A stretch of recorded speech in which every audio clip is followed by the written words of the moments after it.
মানুষ tax paid সিস্টেমটাকে সবচেয়ে বেশি ভয় পায়, বাসায় পুলিশগুলোকে তো ভয় পায়। দেখা গেলো যে ট্যাক্স দিতে হবে, ভ্যাট দিতে হবে 2,000 টাকা 1,000 টাকা, কিন্তু তাকে হয়রানি করছে যেটার মূল্য অনেক বেশি, তার সেটা তো ব্যবসায় বন্ধ করে দিচ্ছে। এই কারণে এখানে অনেকগুলো আন্ডার টেবিল ট্রানজেকশনের ইস্যুজ আছে, যে কারণে ওনারা প্রেফার করেন যে আপনি মেনুয়াল ডিরেকশন আপনি যেতেই হবে, এবং আপনি যাচ্ছেন।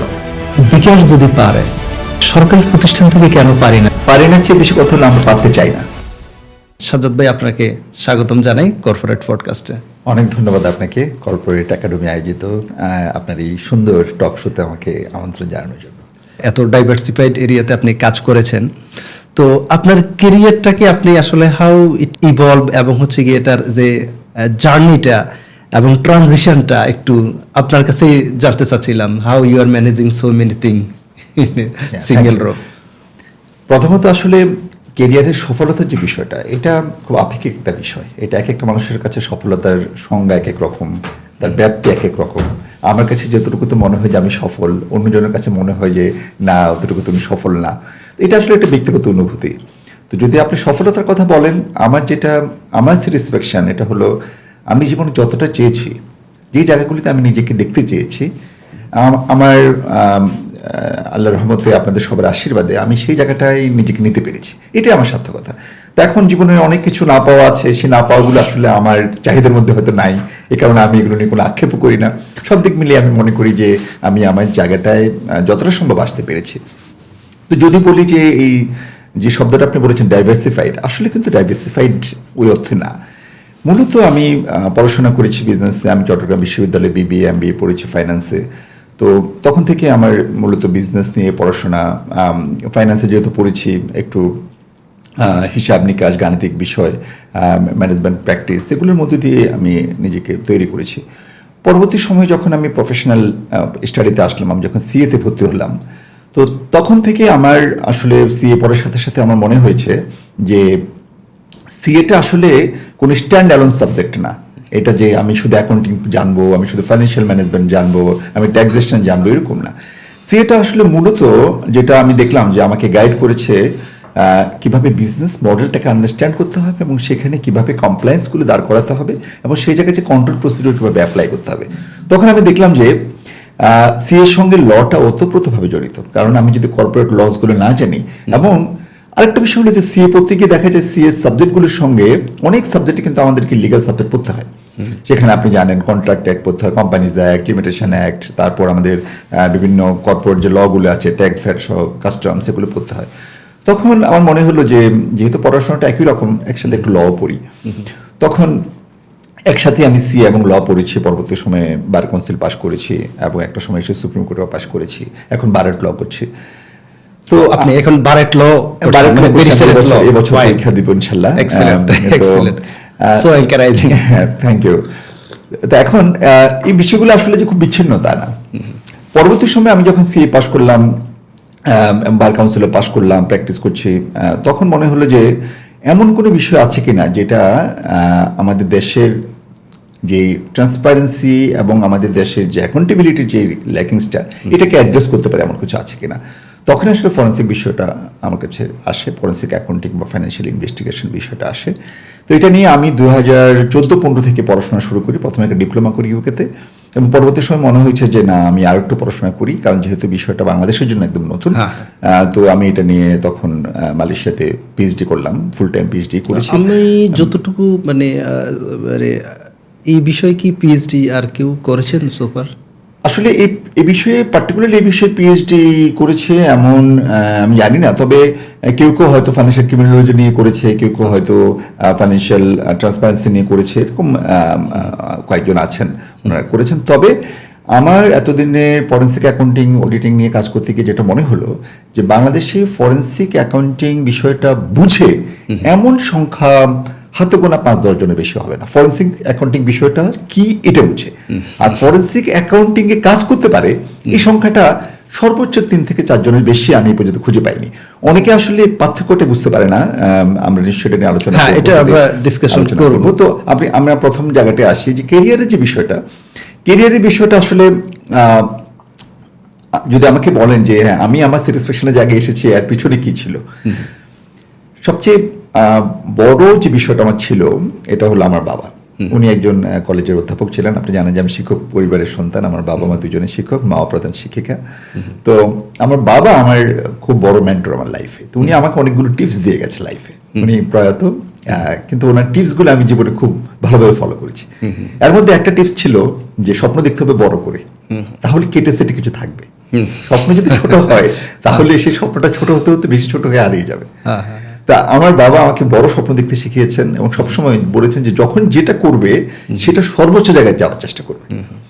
এবং আমি আমার লাইফে এটাই করেছি। আমি যখন যেহেতু আমি বিজনেস ব্যাকগ্রাউন্ডে পড়াশোনা শুরু করেছি, আমি চার্টার্ড অ্যাকাউন্টেন্সি পরীক্ষায় পাশ করেছি, এফসিএ হয়েছি, আমি সিপিএ আয়ারল্যান্ডে পাশ করেছি।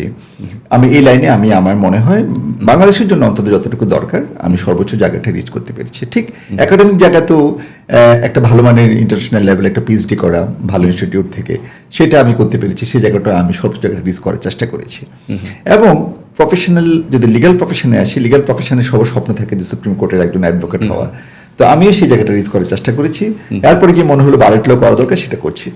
তবে এখন পর্যন্ত যতটুকু আশা করেছি সবটা জায়গায় আমি রিচ করেছি। আমার টিপস কিন্তু ওইটা যে যাই করব এটা আমার ভালোভাবে করতে হবে। আমি যাই করবো, যেই বিষয়ে পড়াশোনা করবো, এটা হতে পারে যে আমি যদি ট্যাক্সেশন বিষয়ে পড়াশোনা করি, এই বিষয়ে আমি এতই ভালো পড়াশোনা করব যাতে এই বিষয়ে আমি অনেক এক্সেলেন্সিটা আনতে পারি। তো এই জন্য আমার যেটা যারা অনুষ্ঠানটা দেখছে বা শুনছেন তাদের কাছে একটাই আমার প্রত্যাশা থাকবে যে আপনারা সবসময় চেষ্টা করবেন যা করছেন এটাকে ভালোভাবে করতে এবং এটা সর্বোচ্চ জায়গাটা রিচ করতে। যদি আপনি এভাবে আগান তাহলে আমার মনে হয় আপনার কোনো স্বপ্নে অধরা থাকবে না, সব স্বপ্নই পূরণ হবে। আর দ্বিতীয় যে বিষয়টা আমার লাইফে কাজ করেছে এটা হলো চয়েস দ্য গুড মেন্টর। এটা খুব ইম্পর্টেন্ট, খুবই ইম্পর্টেন্ট। কারণ মেন্টর যদি আপনি সেট করতে না পারেন তাহলে আপনার লাইফে আপনি কোথায় যেতে চান, আপনি কাকে ফলো করবেন, কতটুকু ফলো করবেন, এটা কিন্তু খুব ইম্পর্টেন্ট। আমার লাইফে আমি চেষ্টা করেছি যে মেন্টর বাছাইয়ের ক্ষেত্রে খুবই আমি সতর্ক ছিলাম। তো এই বিষয়ে আমার বাবা আমাকে গাইড করতেন, ছোটবেলা থেকে আমাকে এমন এমন মানুষদের সাথে পরিচয় করিয়ে দিয়েছেন যারা সত্যিকার অর্থে অনেক অনেক বড়। যেমন আমাদের যদি আমরা তো মফস্বল থেকে বড় হয়, গ্রামে বড় হয়, গ্রামে সবচেয়ে উচ্চ শিক্ষিত যিনি তার সাথে আমাকে পরিচয় করে দিয়েছেন। গ্রামের সবচেয়ে যে মানুষটা বেশি পড়াশোনা করেছেন বা পড়াশোনা দিয়ে নিজেকে এস্টাবলিশ করেছেন তাদের সঙ্গে আমাকে পরিচয় করিয়ে দিয়েছেন ছোটবেলা থেকেই, এবং বলেছেন যে তুমি তাদের মতো হও। আসলে সাজ্জাদ ভাই, এটা খুবই একটা ইম্পর্টেন্ট বিষয়। মানে এই কারণে একটা কথা বলা হয় যে প্রক্সিমিটি ইজ দ্য পাওয়ার। আসলে আমি কাদের সাথে কথা বলছি, কাদেরকে আমি মেন্টর হিসেবে পাচ্ছি এবং কাদের সাথে আমার ইন্ট্রোডাকশনটা হচ্ছে, এটা কিন্তু অনেক গুরুত্বপূর্ণ বিষয়। কারণ এনার্জিটা কিন্তু পাস হয়, ট্রান্সফরমেশনটা একটা মানে কাজ করে। So which is very good. আপনি জাস্ট একটু জানার জন্য, আপনার বাবা এমনিতে উনি কোন সাবজেক্টে পড়াশোনা করাতেন? আমার বাবার এবং আমার কয়েকটা দিক, আমার বাবাও কিন্তু একজন কলেজের, আমার বাবা চট্টগ্রাম বিশ্ববিদ্যালয়ে পড়েছেন, আমি চট্টগ্রাম বিশ্ববিদ্যালয়ে পড়েছি। তো একটা গল্প বলি আমার বাবার সাথে আমার। আমি যখন ইউনিভার্সিটিতে এমবিএ পাশ করে বের হলাম তখন আমি আসলে পড়াশোনা করবো এর ভাবিনি, কারণ পড়াশোনা ইউনিভার্সিটি তখন সেশন জ্যাম ছিল, 5 বছরের পড়াশোনা প্রায় 7-8 বছর চলে গেল। তখন আমার মনে হয়েছে যে আমি আর পড়াশোনা করবো না, হয় কোনো ব্যাংকে চাকরি করবো। অলরেডি কয়েকটা ব্যাংকে চাকরি হয়ে গেছে। এটা যখন আমি ইউনিভার্সিটি থেকে বের হই 2003-04 দিকে। তো আমার তখন কয়েকটা ব্যাংকে চাকরি হয়, কেউ কেউ বন্ধুরা বিসিএস ট্রাই করছে, যদিও আমার বিসিএস খুব একটা আগ্রহ ছিল না। তো তখন আমার বাবা দেখি যে কোনোটাতে উনি খুশি না। উনি বলতেছেন যে দেখো তুমি ইউনিভার্সিটি থেকে মাস্টার্স বা এমবিএ পাস করেছো, আমি কিন্তু তোমার ইউনিভার্সিটি থেকে একই ইউনিভার্সিটি থেকে মাস্টার্স পাস করেছি, তার মানে তুমি আর আমি এতদিনের সমান হলাম। তো বাবা হিসাবে আমার যেটা স্বপ্ন, তুমি যদি আমার থেকে আরো বাবাকে ছাড়িয়ে না যাও তাহলে তো এটা আমার ব্যর্থতা।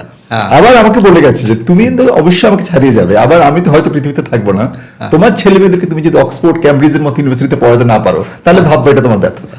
মানে আমাকে শুধু আমার ক্যারিয়ার না, আমাকে রেসপন্সিবিলিটি দিয়ে গেছে, এবং এটাই হলো আমাদের ফ্যামিলি লিগ্যাসি।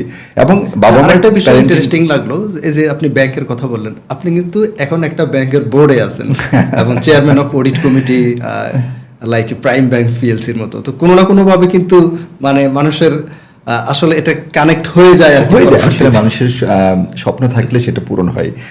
তো আরেকটা কথা আপনি যেটা বললেন যে এনার্জি, পজিটিভ এনার্জি, এটা খুব ইম্পর্টেন্ট।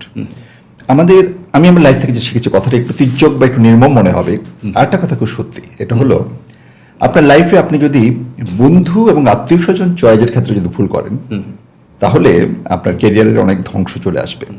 কারণ আমাদের কাছের মানুষ, আত্মীয়, বন্ধু, তাদের কেউ কেউ আছে আপনার মধ্যে কিছু নেগেটিভ এনার্জি ছড়াবে, আপনার উৎসাহটাকে উৎসাহটাকে নষ্ট কমিয়ে করে দিবে। ফেলবে, হ্যাঁ। আপনার কোনো ভালো জিনিস তাদের ভালো লাগবে না, টক্সিক হবে তারা আপনার life এ। এই টক্সিক রিলেশনগুলিকে যদি আপনি এড়িয়ে চলতে না পারেন, তাহলে কিন্তু আপনি জীবনে বড় হতে পারবেন না। তো আমার এইটা একটা ভালো লার্নিং ছিল আমার বাবার কাছ থেকে। উনি আমাকে খুব টেকনিক্যালি এই টক্সিক যে রিলেশনগুলো আছে এগুলি থেকে দূরে থাকার একটা প্র্যাকটিস তৈরি করে দিয়েছেন, যে কারণে আমি আমার লাইফে সবসময় চেষ্টা করেছি such kind of toxic relatives, such kind of toxic friends, তাদেরকে একটু করে টেকনিক্যালি সরিয়ে রাখতে। এবং এটা আমাকে খুব কাজে দিয়েছে, কারণ আমি ওইসব বন্ধুদেরকে পেয়েছি, আমি ওইসব সহপাঠীদেরকে পেয়েছি, ওইসব আত্মীয়দেরকে পেয়েছি যারা আমাকে উৎসাহিত করেছে, যারা আমাকে বড় হয় জন্য অনুপ্রাণিত করেছে। এবং সবচেয়ে বড় কথা যে ওরা আমার স্বপ্নটার সঙ্গে সঙ্গে মনে হয় যেন আমাকে বেড়ে উঠতে সাহায্য করেছে, তাদেরকে আমি রেসপেক্ট করি। ঠিক একইভাবে আমি একটা অংশকে কিন্তু অ্যাভয়েড করি। এই অ্যাভয়েড করাটা শিখতে হবে। এটা যদি আপনি এড়িয়ে যেতে না পারেন, কারণ বন্ধুত্ব এবং আত্মীয় স্বজনের এই দায়িত্ববোধগুলো আপনাকে অনেক বড় বড় দায়িত্ব থেকে সরিয়ে দেবে। তখন মনে হবে যে একটা বন্ধুর সঙ্গে সময় কাটাচ্ছে, খুব ভালোই তো লাগছে, কিন্তু আদৌ এই বন্ধুর সঙ্গে সময় কাটানোতে আপনার কোনো লাভ নেই। কি দরকার আপনার এখানে সময় কাটানোর? তার চেয়ে বরং আপনি যে বিষয়ে পড়াশোনা করেন, যে বিষয়গুলো আপনি জানেন, অথবা যে বন্ধুটা আপনার হাইট বুঝবে, আপনার স্বপ্নটাকে শ্রদ্ধা করবে, আপনার সাফল্যকে উৎসাহিত করবে, তার সঙ্গে বেশি সময় কাটান, তাহলে আপনি you will get the positive energy and that will help you for development of your career as well as your broadness in your mind. খুবই গুরুত্বপূর্ণ। থ্যাংক ইউ সাজ্জাদ ভাই, আপনি চমৎকার বলেছেন। আর আরেকটা বিষয় হচ্ছে, আমরা তো জানেন যে corporate academy for professional excellence নিয়ে কাজ করি। তো আমি আপনার কাছ থেকে এটা ইন এসেন্স বলা চলে একটা অ্যাডভাইসে চাই, এবং হচ্ছে গিয়ে আমাদের অডিয়েন্সদের জন্য, যে একজন প্রফেশনাল এক্সিলেন্স অর্জন করতে হলে একজন প্রফেশনাল বা তরুণ পেশাজীবীদের কি কি কোয়ালিটিস, মাইন্ডসেট এবং ক্যারেক্টার থাকা উচিত বলে আপনি মনে করেন? সবচেয়ে প্রথমে যেটা বলবো এটা হলো যে আপনি যে জায়গাটা কাজ করতে চান সেই জায়গার কনসেপচুয়াল নলেজটা খুব ইম্পর্টেন্ট। কারণ নলেজ আপনাকে অনেক কিছু দিবে। নলেজ আপনাকে আত্মবিশ্বাস দিবে, আপনাকে পরিমিতি বোধ দিবে, আপনাকে নির্লোভ করবে। তো নলেজ গ্যাদারিংটা এটা সবচেয়ে বেশি ইম্পর্টেন্ট। আমাদের সমাজে দেখবেন যে একটা শ্রেণী তৈরি হয়েছে, তাদের নলেজ নেই বা ইন্টারনাল যে রিসোর্স সেটা নেই, বাট তারা হয়তো খুব টকেটিভ অথবা কোনো চতুর এরকম হয়। তারা কিন্তু আসলে জীবনে খুব বেশি সফলতা অর্জন করেছে আমার জানা মতো, একটা লেভেল পর্যন্ত হয়। যেমন কর্পোরেটও আমরা এরকম দেখেছি যে অনেকে হয়তো খুব চালাক, খুব এগুলি করে কিন্তু জীবনে আসলে সত্যিকার সাফল্যটা পাওয়া যায়। সত্যিকার সাফল্যতাটা পেতে হলে আপনার সফলতার মূল মন্ত্র যেটা, সেটা হলো আপনার ইন্টারনাল রিসোর্সটাকে বাড়াইতে হবে। অর্থাৎ আপনাকে পড়াশোনা করতে হবে বা ওই বিষয়ে যে professional knowledge, subject matter expertise এটা হতে হবে। এটা হলে যেটা হবে, তখন আপনি আপনার মধ্যে তখন প্রফেশনালিজমটা তৈরি হবে, বিনয় তৈরি হবে, এবং লার্নিংয়ের সবচেয়ে বড় যে স্কোপ বা অ্যাটিটিউড, এটা হলো বিনয়। আপনি যখন পড়াশোনা করবেন তখন আপনি জানবেন যে আপনি কি জানেন না। এই যে জানি না বিষয়টা যখন আপনার ভিতরে আসবে, তখন আপনার জানার আগ্রহ আরো বেড়ে যাবে, এবং তখন আপনি আপনার চারপাশের পারিপার্শ্বিক মানুষগুলোকে রেসপেক্ট করবেন, তাদের কাছ থেকে শেখার চেষ্টা করবেন, এবং আপনার মধ্যে একটা অটোমেটিক্যালি একটা প্রফেশনালিজম তৈরি হবে। তো এটা হলো আমার প্রথম অ্যাডভাইস, বা আমার অভিজ্ঞতা, অ্যাডভাইস বলবো না, এটা আমার অভিজ্ঞতা থেকে আমি বলছি, আমার জীবন দর্শন থেকে আমি বলছি যে এটা রাখতে হবে। দ্বিতীয়ত হলো যে আপনাকে চুজ করতে হবে যে আপনি আসলে কোন জায়গাটায় যেতে চান। অনেকে আছে, আমি দেখেছি যে অনেকে স্ক্যাটার্ড, কি করতে চাও, এটা করতে চাই, ওটা করতে চাই, দেখা যাচ্ছে অনেক কিছু করতে চাই একসঙ্গে। তো আমাদের জীবন সীমিত, আমাদের আল্লাহ তাআলা খুব অল্প সময়ের জন্য আমাদেরকে পৃথিবীতে পাঠিয়েছেন। তো আমাদেরকে কিন্তু আগে ফাইন্ড আউট করতে হবে ফোকাসটা ঠিক করা লাগবে, আমি আসলে কোন জায়গাটায় ভালো করতে চাই। এখন অনেকে প্রশ্ন করে যে আমি কোন জায়গাটা ভালো করবো, এটা কিভাবে বুঝবো? এইটা বোঝার জন্য আসলে আমাকে কয়েকটা জায়গায় কাজ করতে হবে। যেমন আমি যদি বিজনেস এরিয়াতে বলি, বিজনেস এরিয়াতে কেউ হয়তো চিন্তা করছে আমি একজন অ্যাকাউন্টেন্ট হব, কেউ চিন্তা করছে আমি ট্যাক্স এক্সপার্ট হব, কেউ এখানে আবার আছে ডোমেইন ভাগ করা আছে, কেউ চিন্তা করলে আমি ইনকাম ট্যাক্স বিষয়টা নিয়ে ভালো পড়াশোনা করবো, কেউ বললো যে আমি ভ্যালু অ্যাডেড ট্যাক্স নিয়ে ভালো পড়াশোনা করবো। কারণ এখন আসলে ম্যাটারগুলো এত কমপ্লেক্স এবং ডোমেইনগুলো এত বেশি এক্সপার্টাইজ ডিমান্ড করে, এখন আসলে একটা মানুষের পক্ষে সবকিছু বোঝা সম্ভব না। তবে আবার একটা কথা আছে, আপনি যেমন বিজনেস মডেল না বুঝলে আপনি কিন্তু ট্যাক্সও বুঝবেন না, ভ্যাটও বুঝবেন না, অ্যাকাউন্টিংও বুঝবেন না। দিন শেষে বিজনেসটা বোঝা লাগবে, বিজনেসটা বুঝতে হবে, অর্থনীতি বুঝতে হবে, অর্থনীতির সাথে যে রাজনীতি আছে এটাও বুঝতে হবে, পররাষ্ট্রনীতি বুঝতে হবে, বৈশ্বিক যে গ্লোবাল যে পলিটিক্যাল সিনারিও সেগুলো বুঝতে হবে। অথচ আর্থসামাজিক অবস্থা সবকিছু মিলিয়ে আপনার মধ্যে একটা কমন সেন্স তৈরি করতে হবে, যে সব কথা মনে হলো কমন সেন্স। এই কমন সেন্সটাই আপনাকে ডাইভার্ট করবে যে আপনি আসলে কোন জায়গাটা ভালো করছেন, কোন জায়গাটা ভালো লাগছে। যদি আপনি দেখেন যে না আমার আসলে ভালো লাগছে, আমার ট্যাক্সেশন বিষয়গুলো আমার বেশি ভালো লাগছে, তাহলে অন্যান্য বিষয়গুলো থেকে ফোকাস একটু কমিয়ে এই জায়গায় ফোকাসটা একদম ফোকাসটা। তো এভাবে যদি আমি আমার নিজের ফোকাসটা দাঁড় করাতে পারি, এবং তখন কি করতে হবে, এটার জন্য কিন্তু আরেকটা বিষয় খুব গুরুত্বপূর্ণ, যেটা প্রথমে বলেছিলাম, মেন্টর। কারণ আপনার ফোকাস এরিয়া কোনটা এটা কিন্তু আপনার চেয়ে ভালো বুঝবে যে আপনাকে মেন্টরিং করে সে। যেমন আমি আমার অনেক স্টুডেন্টের সাথে কথা বলে, যারা আমার আন্ডারে পড়াশোনা করছে তাদেরকে আমি কিন্তু অনেক সময় ডিফাইন করে দিই যে তুমি তো এটাই ভালো, তুমি এটাই বেশি ফোকাস করো। যেমন কেউ হয়তো আইটিতে ভালো, তাকে আমি বলেছি তুমি আইটি বিষয়ে তুমি পড়াশোনা করো, ফাইন্যান্সিয়াল সিস্টেমগুলোর সাথে কিভাবে আইটি ইন্টিগ্রেটেড করা যায় এই বিষয়গুলোতে তুমি কাজ করো।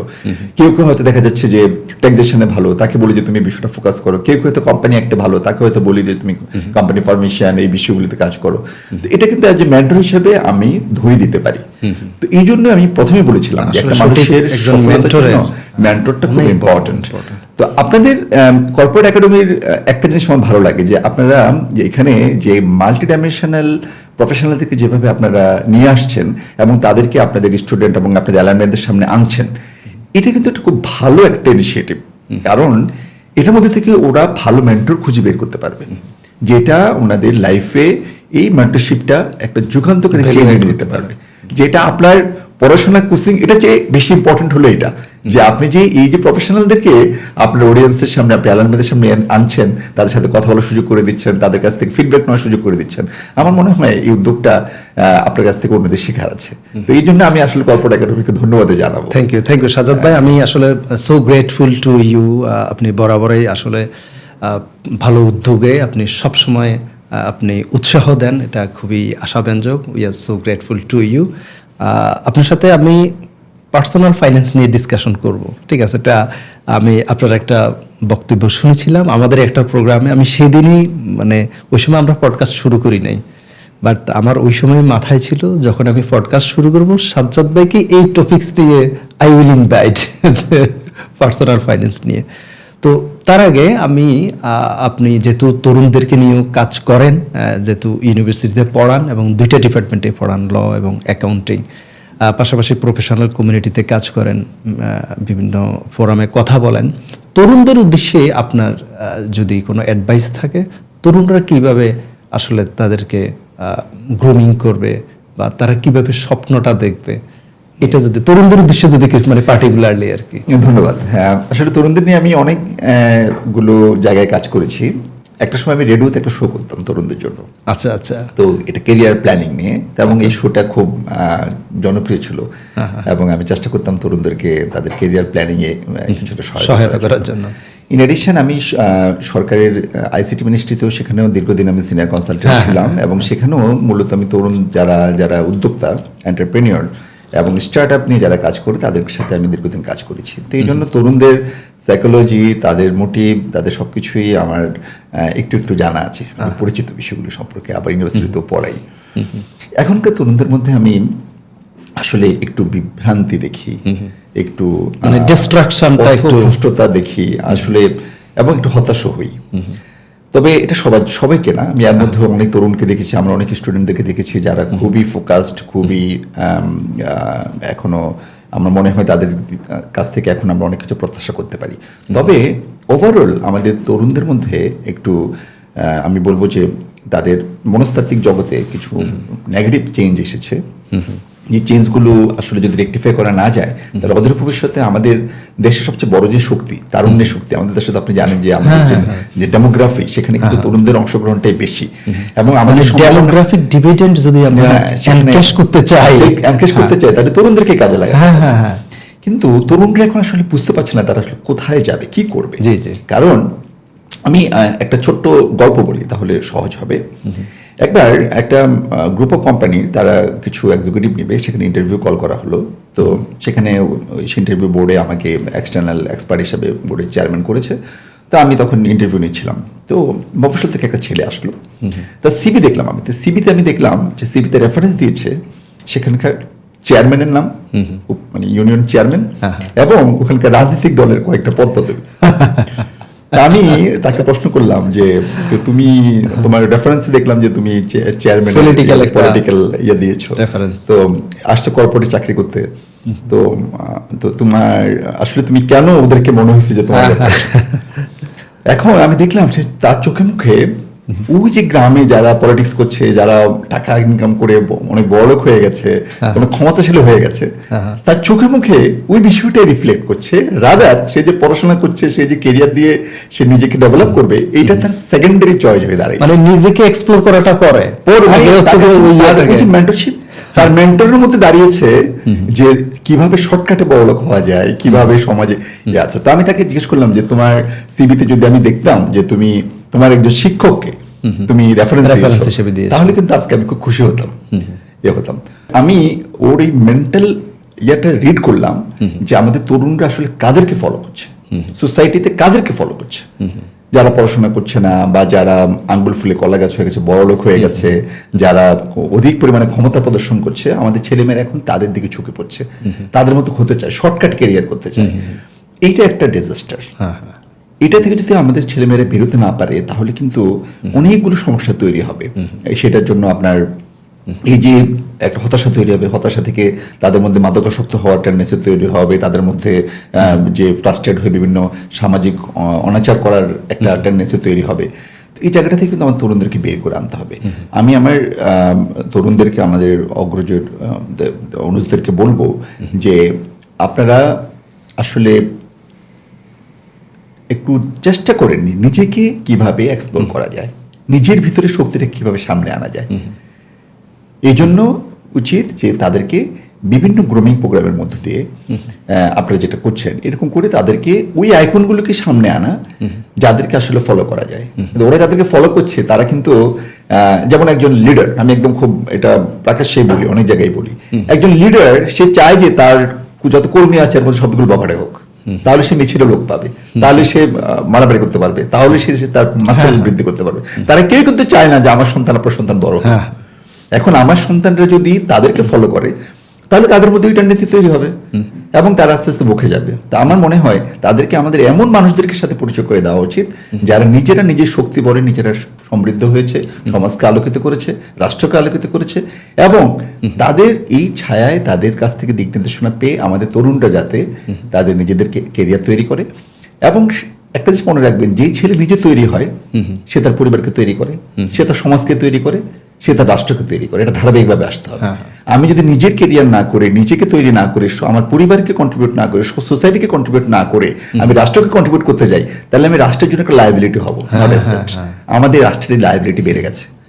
তরুণরা এখন নিজের যে যে আত্ম উপলব্ধি দরকার, নিজের যে আত্ম উন্নয়ন দরকার, এটা বাদ দিয়ে এসে রাষ্ট্রের সেবা করতে যাচ্ছে। এই জন্য না পাচ্ছে নিজের কিছু করতে, না পাচ্ছে পরিবারের করতে, না পাচ্ছে রাষ্ট্রের করতে। এই জন্য আমি তরুণদেরকে একটা বিষয়ের তো একটা ধারাবাহিকতা, এই জন্য আমি তরুণদেরকে বলবো যে আগে নো দাই সেলফ, আগে নিজেকে জানো, নিজেকে বুঝো, নিজেকে তৈরি করো। নিজেকে যখন একটা জায়গায় তৈরি করবে, অটোমেটিকলি দেশকে কন্ট্রিবিউট করা হবে। আমরা কি করছি না দেশকে কন্ট্রিবিউট? অবশ্যই করছি। আমরা আমাদের প্রফেশনাল জায়গা থেকে আপনারা যে কাজ করছেন, আপনারা দেশের ট্রেজারি ম্যানেজমেন্টে কর আদায়, ডিসিপ্লিন, অ্যাওয়ারনেস তৈরিতে আপনারা যে কাজ করছেন, এটাও তো দেশের জন্য কাজ করা। দেশের জন্য কাজ করতে হলে যে আমাকে একদম মিছিল মিটিং করতে হবে, আমাকে রাজনৈতিক পদ পদবি পেতে হবে, এটা কিন্তু সত্যি না। বরং আপনার যদি ইন্টারনাল রিসোর্স তৈরি হয়, আপনি যদি নিজেকে সেই জায়গায় নিতে পারেন, আপনার কর্মকাণ্ড দিয়ে দেশের জন্য। আমি আমার কর্মকাণ্ড দিয়েই তো কন্ট্রিবিউট করতে পারি। যেমন আমি প্রায় একটা কথা বলি যে আমি খুব সামান্য একজন মানুষ, আমি বছরে যে পরিমাণ ট্যাক্স দেই, এটা দিয়ে একজন সচিবের পুরো বছরের বেতন টেতন সবকিছু মিট হয়। তার মানে একজনকে আমি আমার ট্যাক্স দিয়ে আমি সার্ভ করতে পারছি। মানে এটা তো একটা কন্ট্রিবিউশন, ডিরেক্ট কন্ট্রিবিউশন, এটা ডিরেক্ট। তারপরে অন্যান্য জায়গায় আমরা যেভাবে কাজ করছি, ট্রান্সপারেন্সির জন্য আমরা কাজ করছি, ট্যাক্সেশনের জন্য আমরা সোশ্যাল ইথিক্যাল একটা প্র্যাকটিসের জন্য কাজ করছি, এই যে তরুণদেরকে সামনে আনার জন্য কাজ করছি, এই সব কিছু দেশের জন্য তো কাজ করছি। আমার মনে হয় তরুণরা যদি এভাবে চিন্তা করে, তাহলে তারা আশা করছি তারা আমাদের বড় একটা শক্তি হয়ে উঠবে এবং আমরা যে দুর্যোগটা, যে অধপতনটা দেখছি, এটা থেকে আমরা বেরিয়ে আসতে পারবো। Thank you. আমরাও আশাবাদী যে আমাদের তরুণরা ভালো করবে, এবং আমাদেরও দায়িত্ব যে তরুণদের সামনে আসলে আমরা যাতে রোল মডেল মানে বাড়াতে পারি এবং তরুণদেরকে আমরা প্রপারলি গাইড করতে পারি। তো আপনি সেই কাজটা করে যাচ্ছেন, উইচ ইজ ভেরি গুড। এখানে আরেকটা বিষয়, আমরা একটু আগে যে স্ট্রেংথ, যে আমার আসলে কোন বিষয়টাতে শক্তি আছে, এটা নিয়ে আমি জাস্ট আমাদের অডিয়েন্সদের উদ্দেশ্যে বলবো। আপনারা স্ট্রেংথ চেকার নামে একটা বই আছে, গুগলে একটু সার্চ করলে পাবেন। তো সেখানে কিন্তু আপনি দেখতে পারেন যে আপনি আপনার স্ট্রেংথটা কিন্তু চেক করতে পারেন, ঠিক আছে? এটা অনলাইনেও কিন্তু একটা টেস্ট দিয়ে চেক করা যায় যে আপনার কোথায় আপনার শক্তিটা আছে, তাহলে সেটা আপনাকে অ্যাসেস করতে একটু সুবিধা হবে। সাজ্জাদ ভাই, আমি অনেককে দেখেছি প্রফেশনাল লাইফে অনেক ভালো ইনকাম করার পরও প্রপার পার্সোনাল ফাইন্যান্স ম্যানেজমেন্টটা না বোঝার কারণে নানান ধরনের প্রবলেমে, লোনে বিভিন্ন ধরনের ইস্যু আসলে ক্রিয়েট হয়। এবং হচ্ছে গিয়ে অনেককে দেখেছি যে উনি কোম্পানির হিসাব নিকাশগুলো ঠিকঠাক মতো করতে পারেন, খুব প্রপারলি স্ট্র্যাটেজি, এবং হচ্ছে গিয়ে ওই কোম্পানিকে ম্যাক্সিমাইজ করা প্রফিট, এগুলো এভরিথিং ইজ গুড। বাট নিজের ব্যক্তি জীবনে এসে আসলে ওই ফাইন্যান্স ম্যানেজমেন্টটা ঠিক মতো করতে পারে না। তো আপনার কাছ থেকে একটু পার্সোনাল ফাইন্যান্স এবং পার্সোনাল লাইফ, এই যে ব্যালেন্সটা, এটা কিভাবে করা যায় বলে আপনার মনে হয়, আপনার কাছ থেকে একটু জানতে চাচ্ছিলাম। অনেক ধন্যবাদ আরিফ ভাই। আসলে পার্সোনাল ফাইন্যান্স বা পার্সোনাল লাইফ, এটা বলার আগে আসলে সবচেয়ে বেশি ইম্পর্ট্যান্ট একটা মানুষের জন্য এটা হলো work life balance. Work life balance যখন আপনি করবেন, তখন অটোমেটিক্যালি আপনার মধ্যে কিছু কন্ট্রোল মেকানিজম চলে আসবে। যেমন আপনি যদি ফ্যামিলি সেন্ট্রিক হন, তাহলে আপনার মধ্যে অপচয় করার টেন্ডেন্সি কমে যাবে। আপনি যদি ফ্যামিলি সেন্ট্রিক হন, তাহলে আপনি আপনার সন্তান, আপনার পরিবার, আপনার মা বাবা সবার দিকটাকে চিন্তা করবেন, সেভাবে আপনি আপনার লাইফ স্টাইলটাকে সেট করবেন। তো এই জন্য ফ্যামিলি সেন্ট্রিক হওয়াটা এই যে প্রফেশনের জন্য খুব বেশি দরকার, সব মানুষের জন্য দরকার, প্রফেশনালের জন্য। আর আরেকটা বিষয় হলো, আমাদের অনেকেরই আমরা দেখেছি যে যখন জীবনে প্রতিষ্ঠা আসে, প্রতিষ্ঠা তো এটা আসলে একটা রহমত, এটা মানুষের দোয়ায়, আল্লাহর রহমতে মানুষ প্রতিষ্ঠিত হয়, তখন মানুষের মধ্যে একটা লেভিস লাইফ স্টাইলের একটা টেন্ডেন্সি দেখা যায়। এটা আমি অনেক প্রফেশনালদের মধ্যে দেখেছি যে তারা খুব মারাত্মকভাবে লেভিস লাইফ স্টাইলে চলে যায়। এতে কি হয়, এতে দেখা যাচ্ছে যে আমি যা এফোর্টস করতে পারবো না তার চেয়ে বেশি আমি দেখানোর চেষ্টা করছি। সোশ্যাল মিডিয়াতে কি এটার কোনো অবশ্যই আছে, সোশ্যাল মিডিয়াতে এটা আছে। এবং এই ক্রাইসিসটা কিন্তু শুধু যে প্রফেশনালদের মধ্যে বা যারা এস্টাবলিশ তাদের মধ্যে দেখা দিয়েছে তা কিন্তু না, আমি এদের ছেলেমেয়েদের মধ্যে সেম জিনিসটা দেখছি। সোশ্যাল মিডিয়ার কারণে তারা দেখা যাচ্ছে যে খুব বেশি শো অফ করার চেষ্টা করছে। একটা ড্রেস দুইবার পরছে না, সোশ্যাল মিডিয়াতে একটা ড্রেস পরে ছবি দিলে পরের বার চিন্তা করছে আমি এই ছবিটা এই জামাটা পরে আবার দিলে মানুষ আমাকে কি বলবে, তখন তারা বিভিন্ন ক্রাইমে জড়িয়ে পড়ছে। এটা আমি একদম ইয়াংদের মধ্যে ইদানিং দেখতে পাচ্ছি। ঠিক একইভাবে প্রফেশনালদের মধ্যেও আপনি যদি আপনার বাউন্ডারিটা টানতে না পারেন, তাহলে কিন্তু জীবনের দেখা যাবে যে আপনি খুব ভালো প্রফেশনাল হয়েছেন, আপনি খুব ভালো কন্ট্রিবিউট করছেন কর্পোরেটকে বা গভর্নমেন্টকে, কিন্তু আপনার পার্সোনাল লাইফে সেটা হয়ে ওঠে না। এটাকে আমি দেখেছি। তার মধ্যে প্রথম যেটা হলো যে লেভিস লাইফ স্টাইলটাকে কন্ট্রোল করতে হবে। লেভিস লাইফ স্টাইলটা ওইটা আবার আপেক্ষিক, এক একজনের চয়েস এক এক রকম থাকে। কেউ হয়তো ঘুরতে পছন্দ করে, কেউ হয়তো দামি গাড়ি চালাতে পছন্দ করে, কেউ হয়তো দামি বাসা থাকতে পছন্দ করে। তার কোনোটাই কিন্তু দোষের কিছু না, মানুষ মাত্রই এগুলো চাইবে, এটা মানুষের সহজাত প্রবৃত্তি চাইবে। কিন্তু আপনি যদি সবগুলো জায়গায় লেভিস লাইফ লিড করতে যান, তাহলে কিন্তু আপনি আপনার যে ক্যাশ ইনফ্লো আউটফ্লো এটার মধ্যে ব্যালেন্স করতে না পেরে আপনার পার্সোনাল লাইফকে দুর্বিষহ করে তুলবেন। যেমন ব্যক্তিগতভাবে আমাকে যদি বলেন, আমি ঘুরতে পছন্দ করি, আমি প্রতি বছর একটা দুটো নতুন দেশে যাওয়া, এটা আমার একটা টার্গেট থাকে। আমি অন্য জিনিস সেভ করে আমি এই জায়গাটাতে আমি চেষ্টা করি, আমি মাঝে মাঝে ফ্যামিলি নিয়ে যাই, মাঝে মাঝে একা যাই, আমি কিন্তু ঘুরতে পছন্দ করি। এটা আমার একটা শখ। তো এখন আরেকজনের হয়তো শখ যে খুব দামি ব্র্যান্ডের একটা গাড়ি চালাবে, সে হয়তো দেখা যাবে যে 5 কোটি টাকা দিয়ে একটা গাড়ি কিনেছে, এটা তার শখ। এখন আরেকজন হয়তো চিন্তা করছে যে না, আমি খুব ডুপ্লেক্স একটা বাড়িতে থাকবো, ঢাকা শহরে আমার খুব বড় একটা বাড়ি থাকবে। আরেকজন হয়তো চিন্তা করছে আমার বিশাল একটা খামার বাড়ি থাকবে। এখন দেখেন, এক একটা মানুষের এরকম চাওয়া থাকতে পারে। এখন ধরেন সবগুলি চাওয়া আমার মধ্যে চলে আসলো, আমি এখন সব চাই, তাহলে কিন্তু আগামীকাল থেকে আমাকে আমার ইন্টিগ্রিটির সাথে কম্প্রোমাইজ করতে হবে, আমার যে ইথিক্যাল ইয়ার সাথে কম্প্রোমাইজ করতে হবে। কারণ তখন আমাকে দেখা যাবে যে আপনি জানেন যে এই দেশের সবচেয়ে বড় সংকট হলো একটা মানুষের সুস্থ স্বাভাবিক ন্যায়পরায়ণতার সাথে বেঁচে থাকে। হ্যাঁ হ্যাঁ হ্যাঁ, এটা সবচেয়ে কঠিন কাজ। আপনি যদি ন্যায়পরায়ণ থাকেন, আপনি যত পড়াশোনা করেন, যত এস্টাবলিশড হন, যত পেশাজীবী হন, বড় পেশাজীবী আপনি হন না কেন, আপনাকে স্ট্রাগল করতে হবে। কারণ আমাদের দেশের আর্থসামাজিক অবস্থাটা এমন জায়গায় গিয়ে এসেছে, ইকোসিস্টেমটাই আসলে ecosystem এমনভাবে এমন ক্রিয়েট জায়গায় হয়ে গেছে। গেছে। বাট তো এখন এই জন্য আমি বলবো যে আপনার মানুষের শখ থাকবে, মানুষের ইচ্ছা থাকবে, এগুলো মানুষকে উৎসাহিত করে। কারণ আমার যদি বড় হওয়ার ইচ্ছা না থাকে, আমার যদি আমার শখ পূরণের ইচ্ছা না থাকে, তাহলে কিন্তু আমার মধ্যে কর্মস্প্রে আসবে না। জি জি, বাট এটা সেটা অ্যাচিভ করার জন্য আমাকে কাজ করতে হবে। তবে আবার এটাও মনে রাখতে হবে যে আমি যাতে খুব বেশি লেভিস লাইফে অথবা অনেকগুলো বিষয়ের সাথে যাতে আমি জড়িয়ে না যাই। যেমন আমি অনেক প্রফেশনালকে দেখেছি, কেউ হয়তো খেলতে পছন্দ করে, গলফ খেলতে পছন্দ করে, উনি ওটা নিয়ে খুব সময় কাটাচ্ছেন, ভালো, এটা একটা দিক। কেউ হয়তো ঘুরতে পছন্দ করছেন, কেউ হয়তো লিখতে পছন্দ করছেন। আপনাকে আপনার পছন্দের জায়গাগুলিকে বাউন্ডারি করতে হবে। আর সবচেয়ে আপনার ইম্পর্টেন্ট যেটা, এটা হলো যেটা আপনি বললেন যে ব্যক্তি জীবনের সঞ্চয় যেমন দরকার, আবার সঞ্চয় করতে গিয়ে যাতে আমাদের দৈনন্দিন জীবনযাত্রা নষ্ট না হয়। আমি অনেকে দেখেছি যে অনেক সঞ্চয় করে, কিন্তু তার পার্সোনাল লাইফে উনি হয়তো নিজের প্রতি ইনভেস্ট করেন। নিজেকে ইনভেস্ট করা কিন্তু খুব ইম্পর্টেন্ট। নিজেকে ইনভেস্ট করা বলতে আমি এটাই বুঝাই, নিজের জন্য একটু সময় দেওয়া, নিজের জন্য ভালো পোশাক কিনা, নিজের পরিবারের জন্য সময় দেওয়া, সেটাও নিজের জন্য, পরিবার তো আমার নিজেরই, পরিবারকে সময় দেওয়া, পরিবারের জন্য অর্থ ব্যয় করা, এটা কিন্তু খুব ইম্পর্টেন্ট।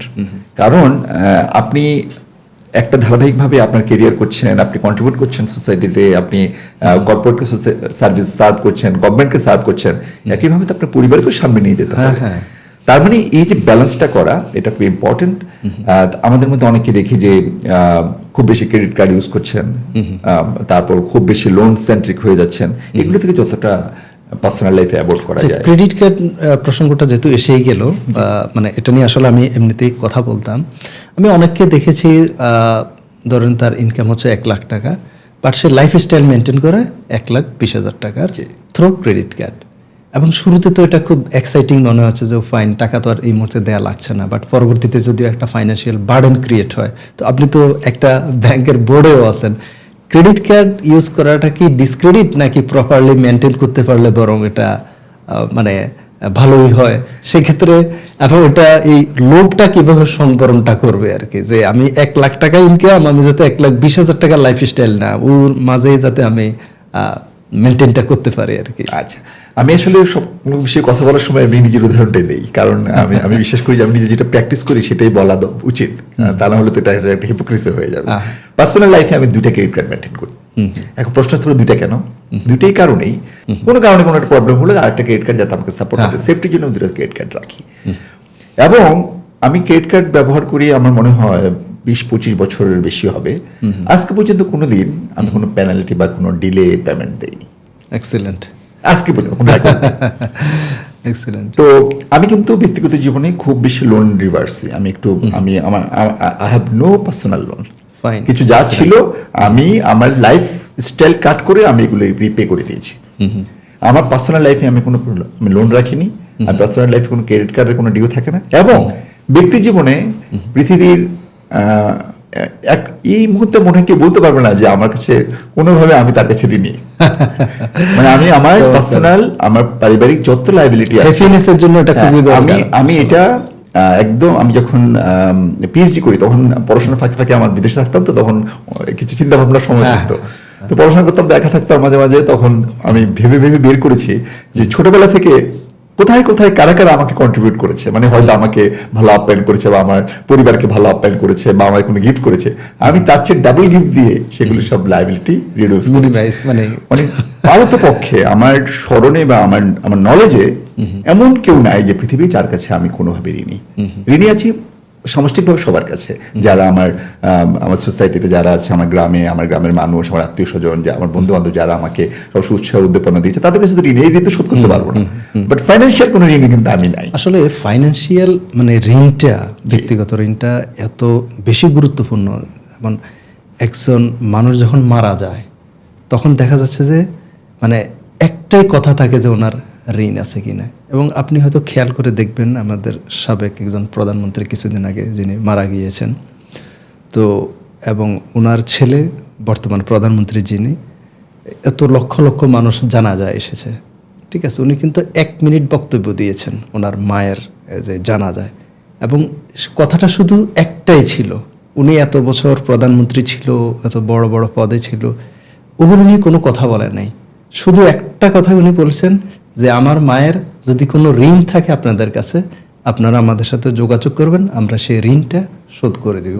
তার মানে ঋণ বিষয়টা কত গুরুত্বপূর্ণ, এবং অনেক সময় আমরা জিনিসটা নিয়ে আসলে আসলে তবে ঋণটা আমি অবশ্যই এটা পার্সোনাল লাইফের কথাই বলছি। কর্পোরেট ঋণের তো আপনি জানেন যে ওটা তো ওখানে ব্যবসায়ীতে যদি এক্সপেনশনের জন্য ঋণ অথবা ব্যাংক ফ্যাসিলিটিস বা ফাইন্যান্সিং ফ্যাসিলিটিস না থাকলে কিন্তু এত বড় ব্যবসা বা প্রাইভেট সেক্টর এত উন্নত গ্রো করবে না। পার্সোনাল লাইফে কিন্তু ঋণটাকে লাগানো, দেশের ঋণ থাকতে পারে, মানে বড় বড় পদ্মা সেতু, বড় বড় অবকাঠামো করার জন্য। তো সাজাদ ভাই, আমরা পার্সোনাল ফাইন্যান্স, পার্সোনাল লাইফ এগুলো নিয়ে যেহেতু কথা বলছি, তো এখানে অনেক সময় আমরা ইমোশনালি ডিসিশন নিই যে এটা শেয়ার মার্কেট হতে পারে বা শেয়ার মার্কেটের বাইরে হতে পারে কোনো একটা ইনভেস্টমেন্ট করার ক্ষেত্রে। আসলে একজন মানুষের কিভাবে একটা প্রতিষ্ঠানকে, একটা কোম্পানিকে ইভ্যালুয়েট করবে যে এখানে আসলে ইনভেস্ট করা ঠিক কি ঠিক না? ধন্যবাদ আরিফ ভাই। আমি বারবার আসলে আমার বাবার কথাই বলি, উনি আমার লাইফের অনেকগুলো টিপস দিয়ে গেছে, বললাম এর মধ্যে একটা টিপস আমাকে দিয়েছিল যে কখনো যদি দেখো যে কোথাও স্বাভাবিক প্রবৃত্তির চেয়ে বা স্বাভাবিক প্রফিটের চেয়ে বেশি প্রফিট তোমাকে অফার করছে, তুমি ভেবে নেবা যে সেখানে কোনো একটা ফ্রড আছে। অ্যালার্ট।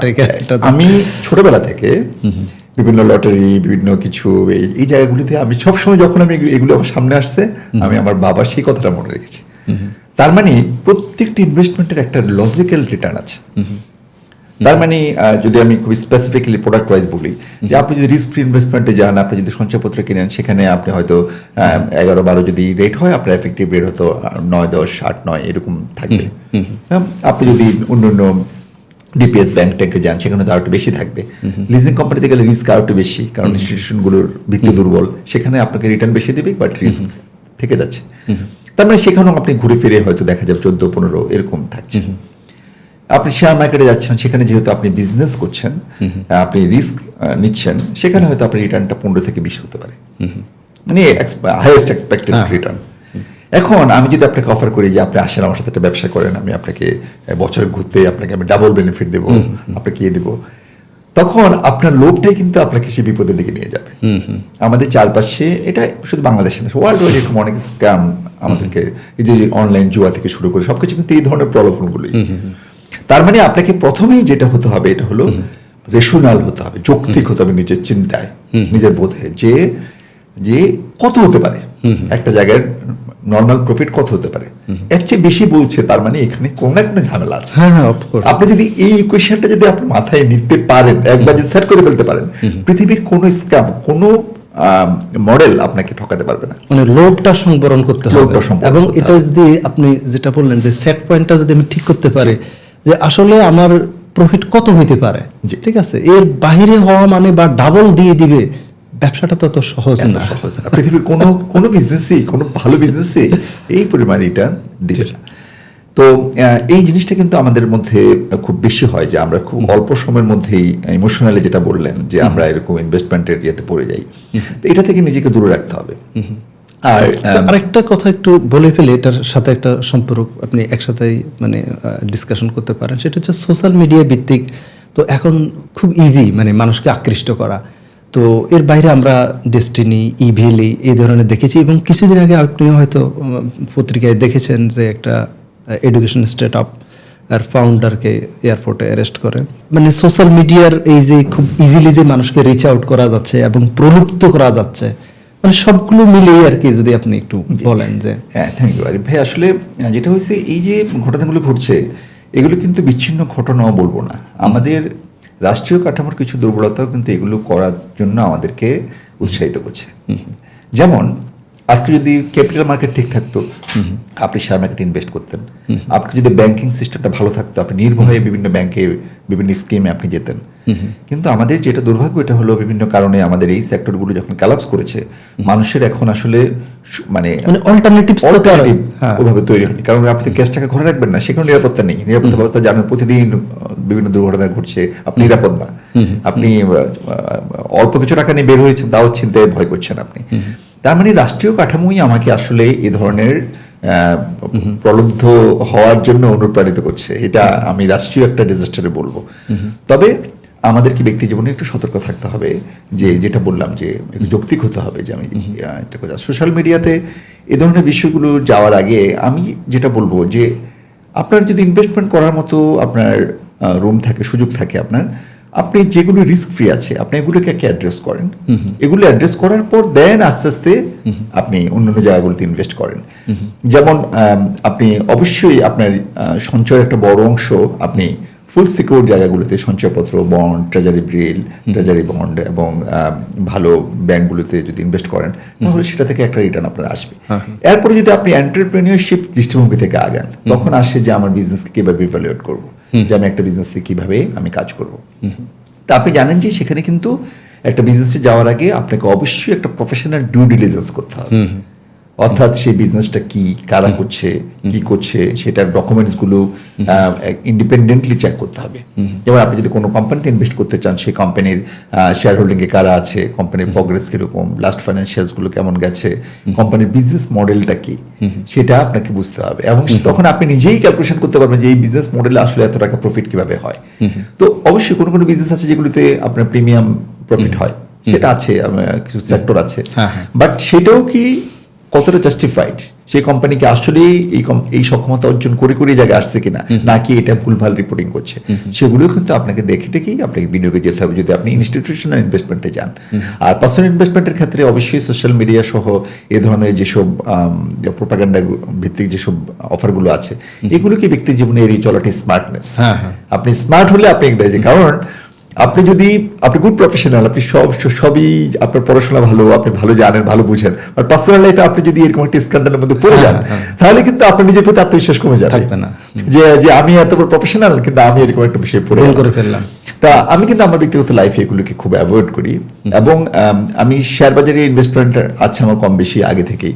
এখন পর্যন্ত কিন্তু আমি শেয়ার বাজারে যে এত আপ ডাউন হয়েছে, আমাকে কিন্তু খুব বেশি ডিজাস্টারে ফেলতে পারিনি, কারণ আমি কখনো প্রলুব্ধ হয়ে লোভে পড়ে আমি আমার যুক্তির বাইরে বা এর বাইরে আমি কোনো শেয়ার ইনভেস্ট করি। এখানে লোভ সংবরণটা আসলে একটা আসল কথা, আত্মনিয়ন্ত্রণটা খুব। আপনি যে ইয়েটা বললেন আমাকে, এখানে ইনভেস্টমেন্ট মানে সাইকোলজি বলি, যে আপনি শুরুতে বললেন কিছু আছে সেফ ইনভেস্টমেন্ট, যেখানে হয়তো বা রিটার্ন একটু কম আসবে, সেখানে ব্যাংক, ডিপিএস, তারপরে ট্রেজারি, এই টাইপের এগুলো বললেন। আর আরেকটা বললেন হচ্ছে যদি আমি প্রাতিষ্ঠানিক কোনো কোম্পানিতে ইনভেস্ট করতে চাই, তো সেক্ষেত্রে কিন্তু একটা মানে সক্ষমতার বিষয় আছে যে ওই কোম্পানিকে অ্যাসেস করতে পারা। তো আমার মনে হয় যে কারো যদি ওই এক্সপার্টিসটা না থাকে, so better he can go for the safe investment with মানে রেশনাল লজিক্যাল রিটার্ন। তো সেটা করতে পারলে আমার তো মনে হয় সেটাই ভালো হয়। থ্যাংক ইউ সাজাদ ভাই। আরেকটা হচ্ছে যে আমাদের দেশে তো প্রচুর প্রবাসী আছে, ঠিক আছে, তো প্রবাসীদের অনেক ভাই বোনরা আছেন যারা তাদের কষ্টার্জিত অর্থ এদেশে রেমিটেন্স আকারে পাঠান, বাট নিজেদের ব্যক্তিগত অর্থায়ন মানে দেখা যাচ্ছে যে অনেক বছর পর দেশে আসলো, অনেক টাকা পাঠানোর পর, অনেক রেমিটেন্স আহরণ করার পর, তখন উনি কিন্তু এসে যে প্রত্যাশাটা থাকে, প্রাপ্তি এবং প্রত্যাশার মাঝে কিন্তু অনেক গ্যাপ থাকে। তো সেজন্য আমরা কর্পোরেট একাডেমি থেকে আমরা we are planning to make a separate episode, I hope you will be agree, যে প্রবাসীরা বিদেশে থেকে কিভাবে বাংলাদেশে তাদের অ্যাসেট ম্যানেজমেন্ট করতে পারবে। ইভেন আপনার যেহেতু ট্যাক্সের এক্সপার্টিজ আছে, সেখানে ওরা ট্যাক্স ম্যানেজমেন্ট, রেমিটেন্স যে ইনকাম, ঠিক আছে, এই বিষয়গুলোকে কিভাবে প্রপারলি ম্যানেজ করতে পারবে, এবং আজ থেকে 10 বছর পরে সে এই দেশে আসুক অথবা ওই দেশের থেকেই তার প্রপার্টি ম্যানেজমেন্টটা এবং নিজেদের আর্থিকভাবে একটা সমৃদ্ধশালী অবস্থানে যেতে পারে, এটা নিয়ে আমি বিস্তারিত একটা এপিসোড করার প্ল্যান আছে। এখন আপনি যদি আই হোপ মানে আপনি সেটার জন্য টাইম দিবেন, ঠিক আছে? আপনার যে ইনিশিয়েটিভটা, এটা আমি খুব অ্যাপ্রিশিয়েট করি, এবং I will be honored if I could join that program. আমি একটু বলি, আমি তো বিভিন্ন দেশে ঘুরে ফেরা করি, যাই, আমি যেখানে যেমন আমি পড়াশোনা করেছি মালয়েশিয়া, দীর্ঘদিন মালয়েশিয়াতে ছিলাম 3-4 বছর। তা আমি কিন্তু ওখানকার, আপনি জানেন যে ওখানকার আমাদের একটা বড় একটা প্রবাসী সংখ্যা কিন্তু মালয়েশিয়াতে। আমি কিন্তু একদম মাঠে প্রান্তরে ফ্যাক্টরিতে দূরে দূরে জায়গায় গিয়ে তাদের সাথে কথা বলতাম, জানতাম তাদের আর্থসামাজিক অবস্থা, তাদের ওখানকার কী কী চ্যালেঞ্জ, কীভাবে ওরা কাজ করে। আসলে খুব মর্মান্তিক। ওনারা অনেক কষ্ট করেন, অনেক কষ্ট করে আমাদের জন্য মূল্যবান বৈদেশিক মুদ্রা পাঠাচ্ছেন, পরিবারের জন্য পাঠাচ্ছেন, কিন্তু দিন শেষে তারা কিন্তু বিভিন্নভাবে ডেপ্রাইভ হয়, পরিবার থেকে ডেপ্রাইভ হয়। এবং তাদের এই আপনি যেটা বললেন অ্যাসেট ম্যানেজমেন্ট বা তাদের ফান্ড ম্যানেজমেন্টে তারা যেহেতু অনেকে আছে ওরকম হয়তো পড়াশোনা করেনি। আপনার এই উদ্যোগটা খুবই ভালো, এবং আমি এই উদ্যোগটাতে আমি চেষ্টা করব এমন কিছু ইনসাইট দেওয়ার জন্য যেটা আমার প্রবাসী ভাই বোনদেরকে তাদের নিজেদের ফান্ড ম্যানেজমেন্ট এবং নিজেদের এই যে অ্যাসেট প্রপার্টি কিভাবে প্রোটেক্ট করবে সেই বিষয়ে আমি সবকিছু আমি কয়েকটা বিষয় নিয়ে আলোচনা করার চেষ্টা করবো আপনার সেই এপিসোডে।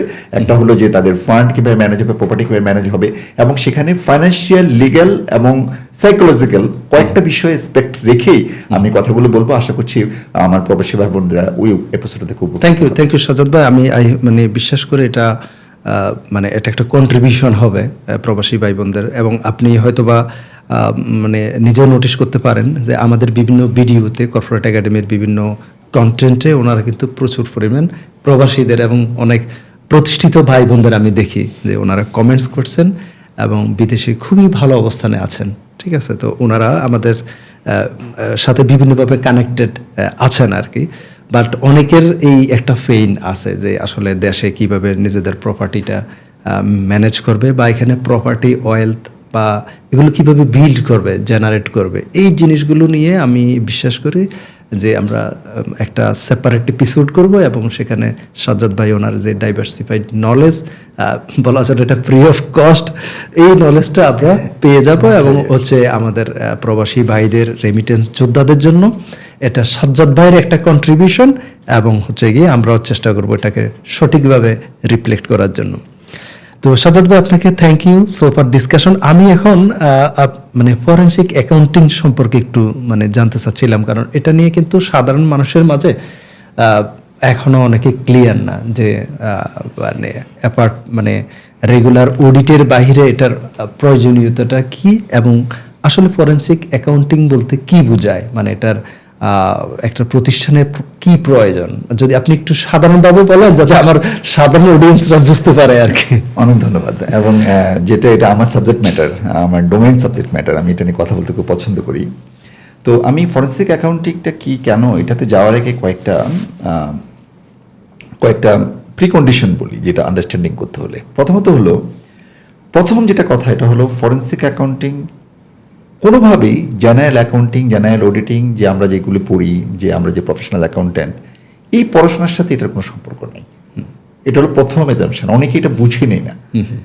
এটা হলো প্রথম আমাকে ধরে নিতে হবে যে এটা একটা সেপারেট এবং সেপারেট ডোমেইন, এবং এটার সাথে আমরা আমাদের যে ট্রেডিশনাল যে আমরা জেনারেল অ্যাকাউন্টিং নলেজ, তারপর আমার যে অডিটিং নলেজ, আমার যে এই যে যেমন আমি অ্যাজ এ চার্টার অ্যাকাউন্টেন্ট কাজ করি, এইটা এবং ফরেনসিক অ্যাকাউন্টিং দুই জিনিস। এটা হলো প্রথম মাথায় রাখতে হবে।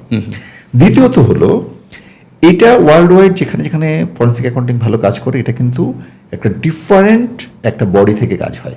অর্থাৎ আমাদের যেরকম চার্টার অ্যাকাউন্টেন্টরা একটা ফ্রেমওয়ার্কে কাজ করে, যে আইসিবি, এফআরসির গাইডলাইনে কাজ করে, লয়াররা বার কাউন্সিলের গাইডলাইনে কাজ করে, ফরেনসিক অ্যাকাউন্টেন্টরা কিন্তু একটা আলাদা ফ্রেমওয়ার্কে কাজ করে। তার মানে সেটা আলাদা বডি এবং আলাদা পেশাজীবী সংগঠন এবং আলাদা তাদের পড়াশোনা, মাইন্ডসেট, সবকিছু। সেকেন্ড কন্ডিশন, ডিফারেন্ট একটা প্রফেশন। ওকে। থার্ড হলো যে ফরেনসিক অ্যাকাউন্টিং যতটা শুনতে অ্যাকাউন্টিং মনে হয়, এটা আসলে ততটা অ্যাকাউন্টিং না। এই তিনটা জিনিস আগে মাথায় রাখবো, তারপরে আবার আসি আমি ফরেনসিক অ্যাকাউন্টিং কাকে বলে।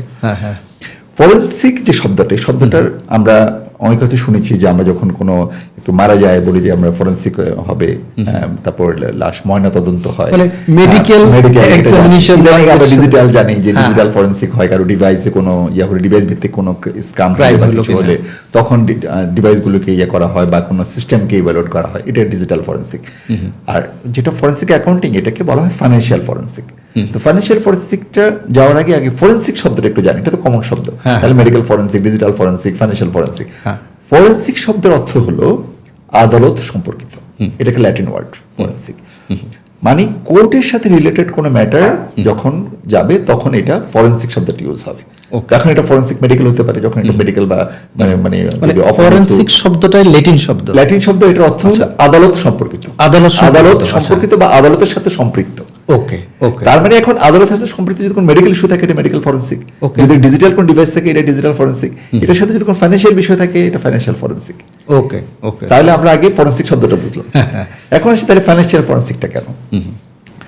তো আমরা এখন আবার একটু চিন্তা করি যে যখন আমরা মেডিকেল ফরেনসিকের কথা বলছি, একটা মানুষ মারা যাচ্ছে, মারা যাওয়ার পর যে অপমৃত্যু হয় তখন তাকে ময়নাতদন্ত করা হয়, হ্যাঁ, হ্যাঁ। পোস্টমর্টেম করা হয়। পোস্টমর্টেম করে কি বের করা হয়, মৃত্যুর কারণ বের করা হয়, কেন হলো, কি আঘাত কি হয়েছে, কতটুকু কি কোন অস্ত্র দিয়ে আঘাত করা হয়েছে, কত কত দূরত্বে আঘাত করা হয়েছে ইত্যাদি সব ডিটেলস বের হয়ে আসে। এটা তখন অন্যান্য তদন্তের সাথে এটাকে মিলিয়ে তখন সে একটা ন্যায় বিচার প্রতিষ্ঠা করা হয়। হ্যাঁ, হ্যাঁ। একইভাবে ডিজিটালি যদি কেউ কোনো হ্যারাসমেন্টের শিকার হয় বা কোনো সিস্টেম কোনো সাইট থেকে বা কোনো ডিভাইস থেকে যদি হয় তখন সেটাকে চেক করা হয় ডিজিটালি যে এটার মধ্যে কোনো স্ক্যাম হয়েছে কিনা কিছু হয়েছে, তখন ডিজিটালি ডিভাইস চেক করা হয় বা সিস্টেমটাকে ইভ্যালুয়েট করা হয়। এখন ধরেন এটা ফাইন্যান্সিয়াল ক্রাইম হলো, সেই ক্রাইমটাকে ইনভেস্টিগেট করার জন্য তখন কোর্টকে সাপোর্ট করার জন্য যে ফাইন্যান্সিয়াল সার্ভিসটা দিতে হয় এটাকে বলা হয় ফরেনসিক অ্যাকাউন্টিং। ওকে তার মানে ওকে।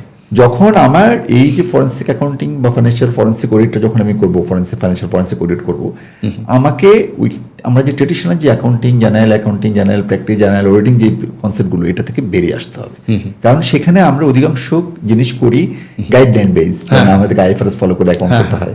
তারপর অডিট করার সময় আমাদেরকে স্যাম্পলিং নিয়ে আমাদেরকে একটা রিজনেবল জায়গা পর্যন্ত গিয়ে আমাদেরকে একটা রিজনেবল ইস্যুরেন্স দিতে হয়। আমি কিন্তু সেখানে 100% বলি না যে সবকিছু ট্রু অ্যান্ড ফেয়ার, বাট এখানে এসে কিন্তু আমাকে ওই পরিমাণ কাজই করতে হবে যে পরিমাণ কাজ করলে আদালতের পক্ষে এই বিষয়ে একটা ডিসিশনে আসতে হবে, মানে আসতে পারবে আর কি। এটাকে বলা হয় ফরেনসিক ইনভেস্টিগেশন বা ফরেনসিক অডিট।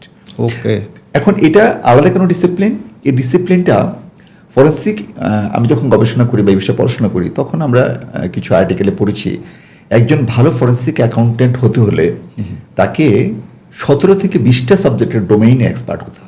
তার মধ্যে কয়েকটা আমি বলি, যেমন মনে করেন accounting, auditing, law, mathematics, psychology, criminology, psychology also, criminology, okay. তারপর মনে করেন আপনার statistical analysis, mathematical analysis, okay. তারপর ডিজিটাল নলেজ, যে মানে এটা তো আপনাদের একটা হোলিস্টিক, এটা holistic, even some extent medical ফরেনসিকের কিছু কিছু বিষয় জানতে হয়, কারণ সেখানে কিছু কিছু বিষয় এরকম করে অনেকগুলো বিষয়ের ডোমেইন হলে একজন ফরেনসিক অ্যাকাউন্টেন্ট হতে পারে। সেখানে অ্যাপ্রোচটা ডিফারেন্ট থাকে। অনেকটা কিরকম, যদি ডিটেকটিভদেরকে আমরা চিনি, ডিটেকটিভ দেখেন পুলিশ কিন্তু পুলিশের কাজ করছে, আবার ডিটেকটিভ বিভিন্ন সিনেমাতে দেখবে যে ডিটেকটিভরা কাজ করছে, পুলিশের কাজ করছে। তাই যে ডিটেকটিভরা অনেক তথ্য প্রমাণ এনে পুলিশকে দিচ্ছে, পুলিশ এটা কোর্টে সাবমিট করছে, সেইভাবে ন্যায় বিচারটা হচ্ছে। ঠিক একইভাবে মনে করেন কোনো ফাইন্যান্সিয়াল অপরাধ ঘটলো, সেই অপরাধটা হতে পারে ট্যাক্স রিলেটেড, এটা হতে পারে দুদকের কোনো ইস্যু, এটা হতে পারে বাংলাদেশ ব্যাংকের কোনো ইস্যু বা কোনো ব্যাংকিং সেক্টরে বা কোনো লিস্টেড কোম্পানিতে একটা ঘটনা ঘটলো, সেটাতে যথারীতি হয়তো একটা তদন্ত চলছে বা এটা চলছে, বাট সেখানে কিন্তু ফরেনসিক অ্যাকাউন্টেন্টকে যদি ডেপ্লয় করা হয়, যেটা অন্যান্য দেশে করা হয়, তখন ফরেনসিক অ্যাকাউন্টেন্ট কি করে এই বিষয়টাকে ডিগ ডাউন করে এটাকে এমন একটা পার্সপেক্টিভ এভিডেন্স কালেক্ট করে এটা কোর্টে সাবমিট করে যাতে কোর্ট এটার উপরে বেস করে সিদ্ধান্ত নিতে পারে, জাজমেন্ট দিতে পারে, মানে টোটাল ইনসাইটটা সে নিয়ে আসে। এখন দেখেন এই ইনসাইটটা নিতে হলে সেখানে কিন্তু আমি traditional accounting knowledge, audit knowledge এগুলো নিয়ে বসে থাকলে হবে না, আমাকে ওগুলোর বাইরে আর অনেক কিছু, বিয়ন্ড দ্য বাউন্ডারি যাইতে হবে আমাকে। আবার আরেকটা ইন্টারেস্টিং বিষয় হলো যে মনে করেন অডিট রিপোর্ট, এটা একটা লিগ্যাল ডকুমেন্টস, এটা কিন্তু একটা এটা শক্তিশালী একটা লিগ্যাল ডকুমেন্টস, কিন্তু এটার ব্যাকগ্রাউন্ডে যে বিল ভাউচার আছে সেগুলো কিন্তু অডিট রিপোর্টের সঙ্গে অ্যানেক্সড থাকে না। তার মানে অডিট রিপোর্ট ইটসেলফ এভিডেন্স সেটা হতে পারে, কিন্তু যখন আমরা ফরেনসিক করি তখন কিন্তু আমাকে এমন এমন এভিডেন্স কালেক্ট করতে হয় যেটা কোর্টের কাছে এভিডেন্স হিসেবে স্বীকৃত। সব এভিডেন্স কিন্তু কোর্টের কাছে স্বীকৃত না। তার মানে আমাকে বাংলাদেশের সাক্ষ্যবান জানতে হবে, ইন্টারন্যাশনাল এভিডেন্স বুঝতে হবে, প্যাটার্ন বুঝতে হবে, কোর্টের ল্যাঙ্গুয়েজ বুঝতে হবে, কোর্টের সিস্টেম বুঝতে হবে, বুঝে আমাকে কোর্টের কাছে সেই বিষয়টা ফাইন্যান্সিয়াল ইনভেস্টিগেট করে সেভাবে দিতে হবে। এই কারণে এটা একটা সেপারেট প্রফেশন, এটার জন্য সেপারেট নলেজ রিকোয়ার করে। এটার জন্য উইথ ডিউ রেসপেক্ট যে আমরা আসলে অনেক সময় দেখি যে ফরেন্সিক অ্যাকাউন্টিং বুঝে না, কিন্তু ফরেন্সিক অ্যাকাউন্টিং কাজ করার জন্য হয়তো দেখা যাচ্ছে অনেকে বলছে যে আমি করছি, আমি করি, আমি জানি, আমরা এগুলো করি, কিন্তু আসলে বিষয়টা তা না, এটা আপনি করতে পারেন না। আপনার এটা মানে জেনারেল অ্যাকাউন্টিং এর বিষয় না, জেনারেল অডিটিং এর বিষয় না। রিসেন্ট একটা জেলা পরিষদে ওদের একটা ইনভেস্টিগেশনে, ফরেন্সিক ইনভেস্টিগেশনের জন্য ওরা একটা সার্কুলার দিয়েছে, টেন্ডার দিয়েছে। তো আমরা যথারীতি যেহেতু আমরা এই বিষয়ে কাজ করি, আমরা এখানে টেন্ডার বিড করেছি। টেন্ডার বিড করার পর এখন এটা অ্যাওয়ার্ড হয়নি, শুনলাম যে সেখানে নাকি 11টা ফার্ম এই কাজ করার জন্য টেন্ডার জমা দিয়েছে। এটা ছিল এরকম, ম্যাটারটা ছিল যে forensic audit of 12 years in a particular জেলা পরিষদের। আমি অবাক হয়ে গেলাম যে বাংলাদেশে 11টা ফার্ম কোথায় পেলাম আমরা যে যারা ফরেন্সিক অ্যাকাউন্টিং কাজ করতে পারে। আমি আমার জানার মতো বাংলাদেশে ফরেন্সিক অ্যাকাউন্টিং বুঝে হাতে গোনা 2-1 ফার্ম ওইভাবে এখন এস্টাবলিশড হয় না, কোনো লিগ্যাল ফ্রেমওয়ার্ক কনসেপ্টটাই তো এখন কারো লোকালি তো লাইসেন্স নাই, কারণ কোনো অথরিটি যেহেতু নাই, ইন্টারন্যাশনাল লাইসেন্সের তেমন সংখ্যা খুব কম। তাহলে 11টা প্রপোজাল কোথেকে আসলো? তার মানে হলো না বুঝে আমি এটাকে সাবমিট করছি। তার মানে বাংলাদেশে সাধারণ একটা কাজ হিসেবে ধরে নিচ্ছে। বাংলাদেশে এখনো ফরেন্সিক অ্যাকাউন্টিং কি জিনিস এই কনসেপ্টই এখনো হয়নি। তো আমি আমার জায়গা থেকে কিন্তু চেষ্টা করছি এই বিষয়টাকে একটু সামনে আনার জন্য। আমি দেখছি আপনি তো এটা নিয়ে আমি ওটা নিয়ে কাজ করি। কেন কাজ করি? আমাদের সবচেয়ে বড় সংকট যেটা দেশের, এটা হলো ট্রান্সপারেন্সি। এই ট্রান্সপারেন্সি, এর মধ্যে ফাইন্যান্সিয়াল ট্রান্সপারেন্সিটা খুব ইম্পর্টেন্ট। আপনি যদি ফাইন্যান্সিয়াল ট্রান্সপারেন্সি এস্টাবলিশ করতে পারেন তো সব ঠিক হয়ে যাবে, কারণ অর্থই সব অনর্থের মূল। আপনি যদি আজকে আমাদের দেশে যদি ফাইন্যান্সিয়াল ট্রান্সপারেন্সি থাকতো, আপনি কি আয় করছেন, ব্যয় করছেন, কি করছেন, সবকিছু যদি ট্রান্সপারেন্ট থাকতো, সবকিছু যদি স্বচ্ছতা, জবাবদিহিতা নিশ্চিত হতো, তাহলে কিন্তু আলটিমেটলি অন্য যে প্রবলেমগুলো, এই যে মানি লন্ডারিং বলেন, এই যে ব্যাংক জালিয়াতি বলেন, ঋণ জালিয়াতি বলেন, ট্যাক্স এভাশন বলেন, এগুলো সব কিন্তু সলভ হয়ে যায়। তার মানে আমার কাছে মনে হয়েছে যে এটা নিয়ে কাজ করাটাই আলটিমেটলি আমার মতে একটা মানুষের দেশের ফাইন্যান্সিয়াল ডিসিপ্লিনটাকে মানে যদি আমি ঠিক করতে চাই, তাহলে তো একটা বিশাল একটা রোল প্লে করতে পারে। এই জন্য আমি এটা নিয়ে কাজ করছি, এটা নিয়ে অ্যাওয়ারনেস তৈরি করার চেষ্টা করছি। আসলে আমার নিজেরও জানা ছিল না। এখন যেমন আমি বিশ্ববিদ্যালয়ে একটা কোর্স ইন্ট্রোডিউস করেছি, অনেকে এখানে ডিপ্লোমা করেছে, এবার আবার MBA চালু হয়েছে একটা বিশ্ববিদ্যালয়ে, আমি সিলেবাস ডিজাইন করে দিয়েছি, MBA ইন ফরেন্সিক অ্যাকাউন্টিং চালু হয়েছে। তো সেখানে অনেকে ভর্তি হচ্ছে, বিশেষ করে বিভিন্ন ডিটেকটিভরা, বিভিন্ন ল অ্যান্ড এনফোর্সমেন্ট, পুলিশ থেকে DGFI, NSI, ব্যাংকার, লয়ার, তারা কিন্তু ভর্তি হচ্ছে এই কোর্সটাতে। তো তারা তো এতে যেটা হবে, ওনারা যখন এই কোর্সটা করবেন, ওনারা তো ইনভেস্টিগেশনে বা বিভিন্ন ইয়েতে ওনারা তো যথেষ্ট এক্সপার্ট। তাদের এই এক্সপার্টিসের সঙ্গে যখন ফাইন্যান্সিয়াল এটাও যখন হবে, তখন ওনারা যে কোনো বিষয়ে ভালো তদন্ত করে একদম অল্প সময়ের মধ্যেই ফ্রুটফুল কোয়ালিটিটা ইমপ্রুভ করবে। একইভাবে আমাদের ফাইন্যান্সিয়াল ডিসিপ্লিনটা তৈরি হবে, সেটা নিয়ে আমরা কাজ করছি। তো সেটা ধীরে ধীরে আগাচ্ছে। আর এর বাইরে আমি আরেকটা কাজ করছি, এটা হলো ফরেন্সিক অ্যাকাউন্টিং নিয়ে আমি একটা বই লিখেছি। বইটা সম্ভবত 2-3 মাসের মধ্যে পাবলিশড হবে, অলরেডি প্রুফিং চলছে। তো এই বইটাতে আমি চেষ্টা করেছি যে ফরেন্সিক অ্যাকাউন্টিং একদম বেসিক বিষয়গুলো কি এবং বাংলাদেশে কোথায় কোথায় এটা অ্যাপ্লিকেশনটা করা যায়, সেই বিষয়ে একদম মৌলিক কিছু বিষয় নিয়ে আমি বইটা করার চেষ্টা করছি। সেই বইটা বাজারে আসলেও হয়তো একটা অ্যাওয়ারনেস তৈরি হবে। আমি আমার ছোট জায়গা থেকে আমি একজন সাধারণ মানুষের খুবই আমি দেখেছি এই বিষয়টা বাংলাদেশে ইন্ট্রোডিউস করার ক্ষেত্রে এবং এটাকে অ্যাওয়ার করার ক্ষেত্রে আপনি খুব ভালোভাবে কাজ করে যাচ্ছেন। বিশ্ববিদ্যালয় আমি দেখেছি, আমি সোশ্যাল মিডিয়াতে যেহেতু আপনার সাথে আছি, তো আমি দেখি যে আপনি এটা নিয়ে ব্যাপকভাবে কাজ করছেন। এবং ফাইন্যান্সিয়াল ডিসিপ্লিন যদি আমাদের দেশে ঠিক করতে হয়, তো এটা একটা ম্যাসিভ একটা ভূমিকা রাখতে পারে। তো এখানে আমি আপনার আলোচনা থেকে যতটুকু বুঝলাম যে এটা যেহেতু আদালত সম্পর্কিত, আদালত চাইলে মানে এই সহায়তাটা নিতে পারে। এর বাহিরে 2টা কোশ্চেন একসাথে করে ফেলি, যে ধরুন কোনো শিল্প উদ্যোক্তা, মানে ধরেন কোনো গ্রুপ অফ কোম্পানির মালিক পক্ষ MD চাইলো যে ওনার প্রতিষ্ঠানে ওনার internal audit, finance, accounts, everything আছে, সব কিছু ঠিক আছে, বাট এর বাইরে ধরেন 1000 কোটি টাকার টার্নওভার মানে কোম্পানি তো বাংলাদেশে অনেকগুলো আছে, ঠিক আছে, ইভেন 12,000 কোটি টাকা, 14,000 কোটি টাকার কোম্পানিও এখন বাংলাদেশে আছে। তো ওরা চাইলো যে ওদের ফাইন্যান্সিয়াল ডিসিপ্লিনটা ঠিক আছে কিনা, ঠিক আছে, মানে তারা কি মানে অ্যাপার্ট ফ্রম আদালত নিজের উদ্যোগে কি এই সার্ভিসটা নিতে পারে? ফরেনসিক অ্যাকাউন্টিং সার্ভিসটা আরেকটা কোশ্চেন মানে একবারে করে ফেলি, আরেকটা হচ্ছে আপনার অভিজ্ঞতায় বাংলাদেশে কি কি ধরনের ফাইন্যান্সিয়াল ফ্রড সাধারণত হয়ে থাকে, দুইটা একসাথে। Thank you.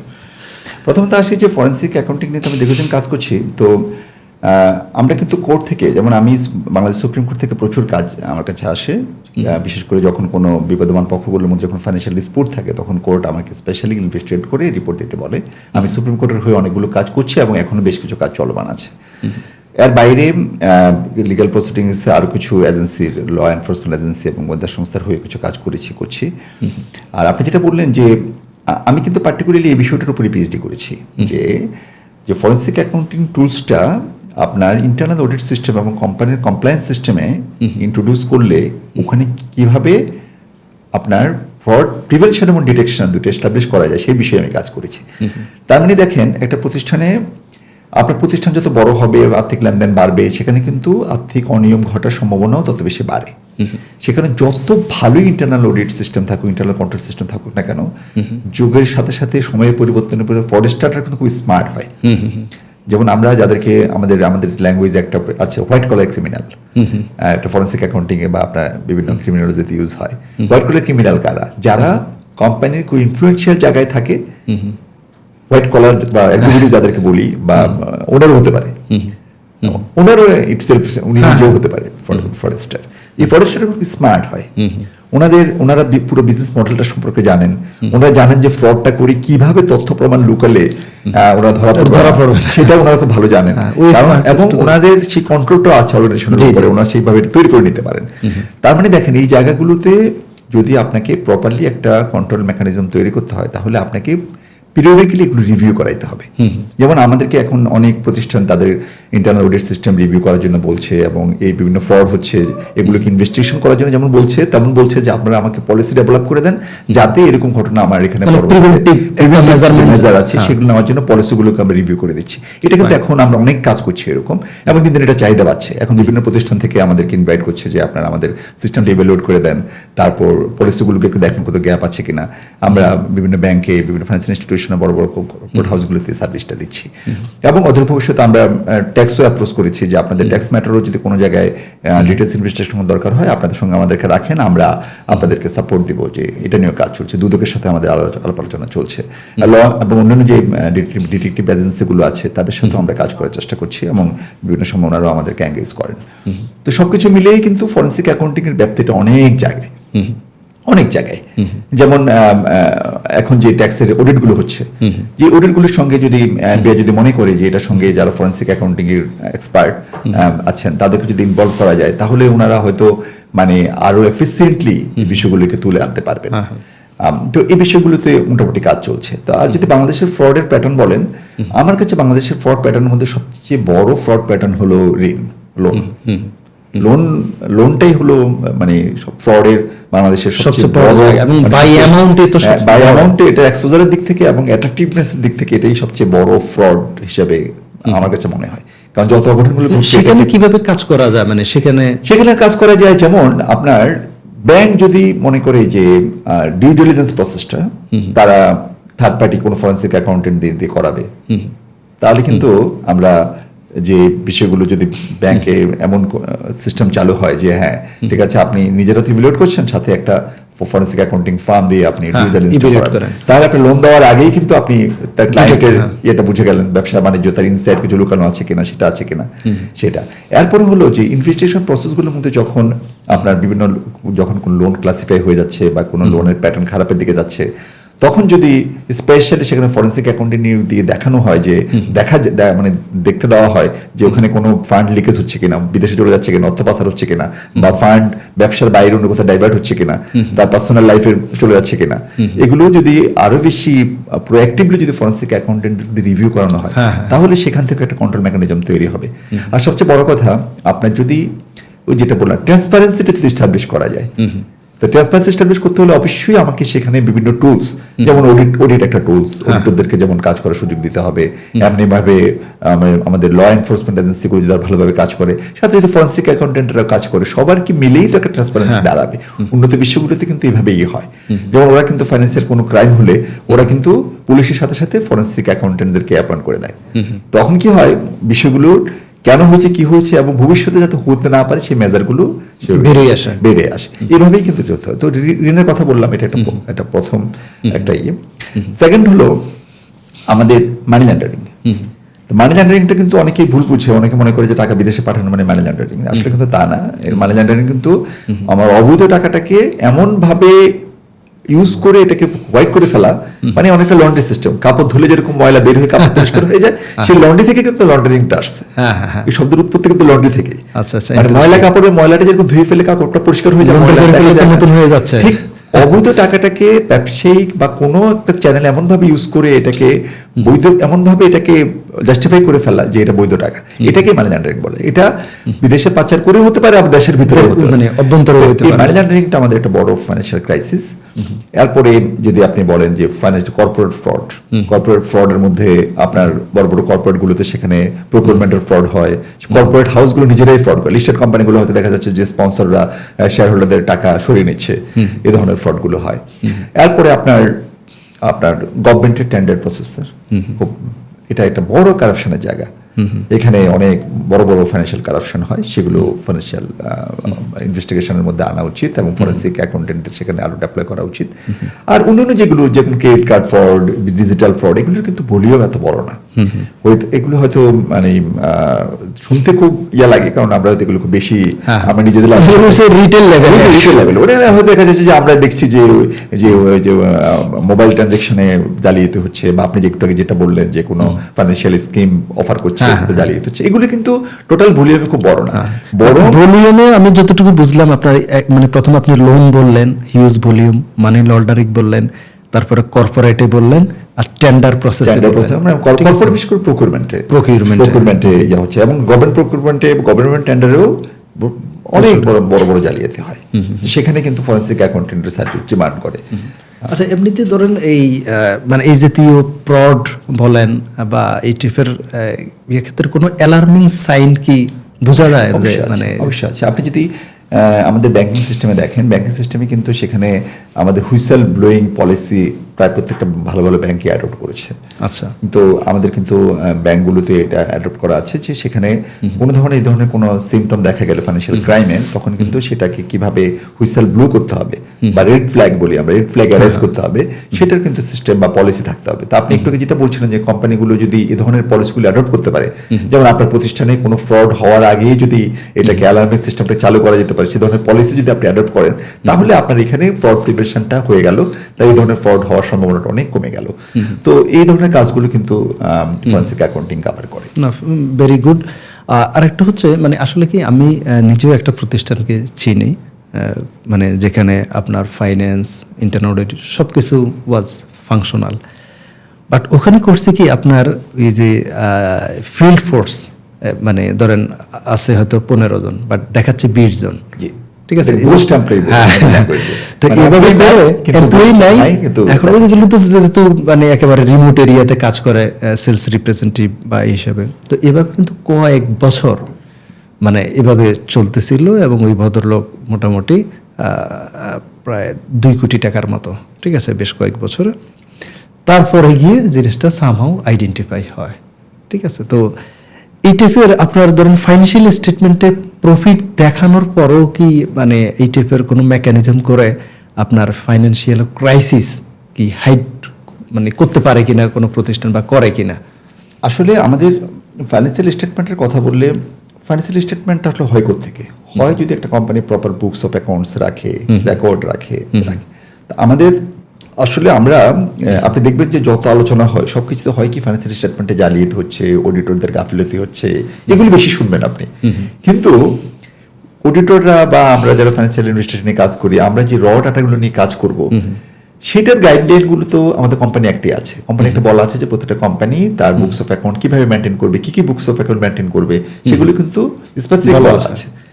সেগুলি ইমপ্লিমেন্ট করার জন্য এখন পর্যন্ত কিন্তু কোনো সরকারি এজেন্সি কোনো কিছু আপনার আরজিএসসি বলেন, সিকিউরিটি এক্সচেঞ্জ কমিশন বলেন, আপনি বাংলাদেশ ব্যাংকে বলেন বা অন্য তারা কিন্তু ওই জায়গাটাকে ফোকাস করছে না যে কোম্পানিগুলোকে বাধ্য করা তারা যাতে ফাইন্যান্সিয়াল স্টেটমেন্টটা প্রপারলি মেনটেন করবে।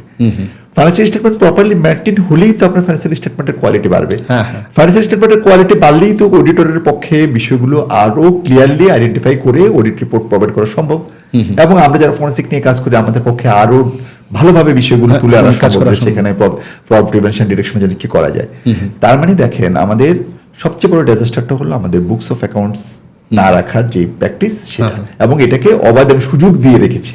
এটা আমি বলবো না যে কেউ করছে না, এটা সে করছে না, সে দোষী।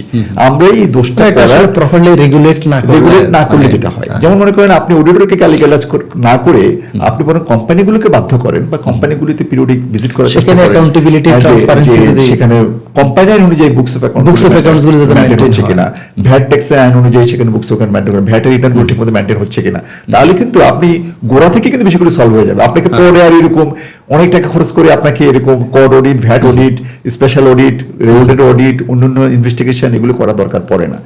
তো এই জায়গাটা আমাদেরকে একটু গুরুত্ব দিতে হবে যে আমাদের যাতে এন্ট্রি লেভেলে বা একদম শুরুর দিকে যদি আমরা ডিজিটাইজেশন করতে পারি সেটা ভালো, বা যদি বুকস অফ অ্যাকাউন্টস গুলোকে ভালোভাবে মেনটেন করার জন্য প্র্যাকটিসটা তৈরি করতে পারি বা বাধ্য করতে পারি, তখন অনেক প্রবলেম এমনিতে সলভ হয়ে যাবে। যেমন রাজস্ব আদায়ের কথাই বলেন, আপনি এখন বলছেন যে আপনি এই ট্যাক্স দিচ্ছে না, কর ফাঁকি দিচ্ছে, ভ্যাট ফাঁকি দিচ্ছে, আপনি অ্যাকাউন্টিং সিস্টেমটাকে ডেভেলপ করেন, আপনি ওই জায়গাগুলোতে আরো ফোকাস করেন যে কোম্পানি কিভাবে books of account properly maintain করবে, অটোমেটিকলি ভ্যাট আদায় হবে, ট্যাক্সও আদায় হবে, অডিটরও ট্রান্সপারেন্সি আসবে, এবং সবকিছুই ওভারঅল ইকোসিস্টেমটাই কিন্তু এটার উপর বেস করে আমার ফরেন ইনভেস্টররা তখন মনে করবে যে না এই দেশে আমি ইনভেস্ট করতে পারি। তার মানে দেখেন পুরো ইকোসিস্টেমটি নির্ভর করছে কিন্তু আমার proper books of accounts maintenance এবং ডাটা ম্যানেজমেন্টের উপরে, সেই জায়গাটাতে আমাদের বেশি ফোকাস করতে হবে। না, থ্যাংক ইউ, ভেরি গুড, মানে হুইচ ইজ মানে চমৎকার সাজেশন।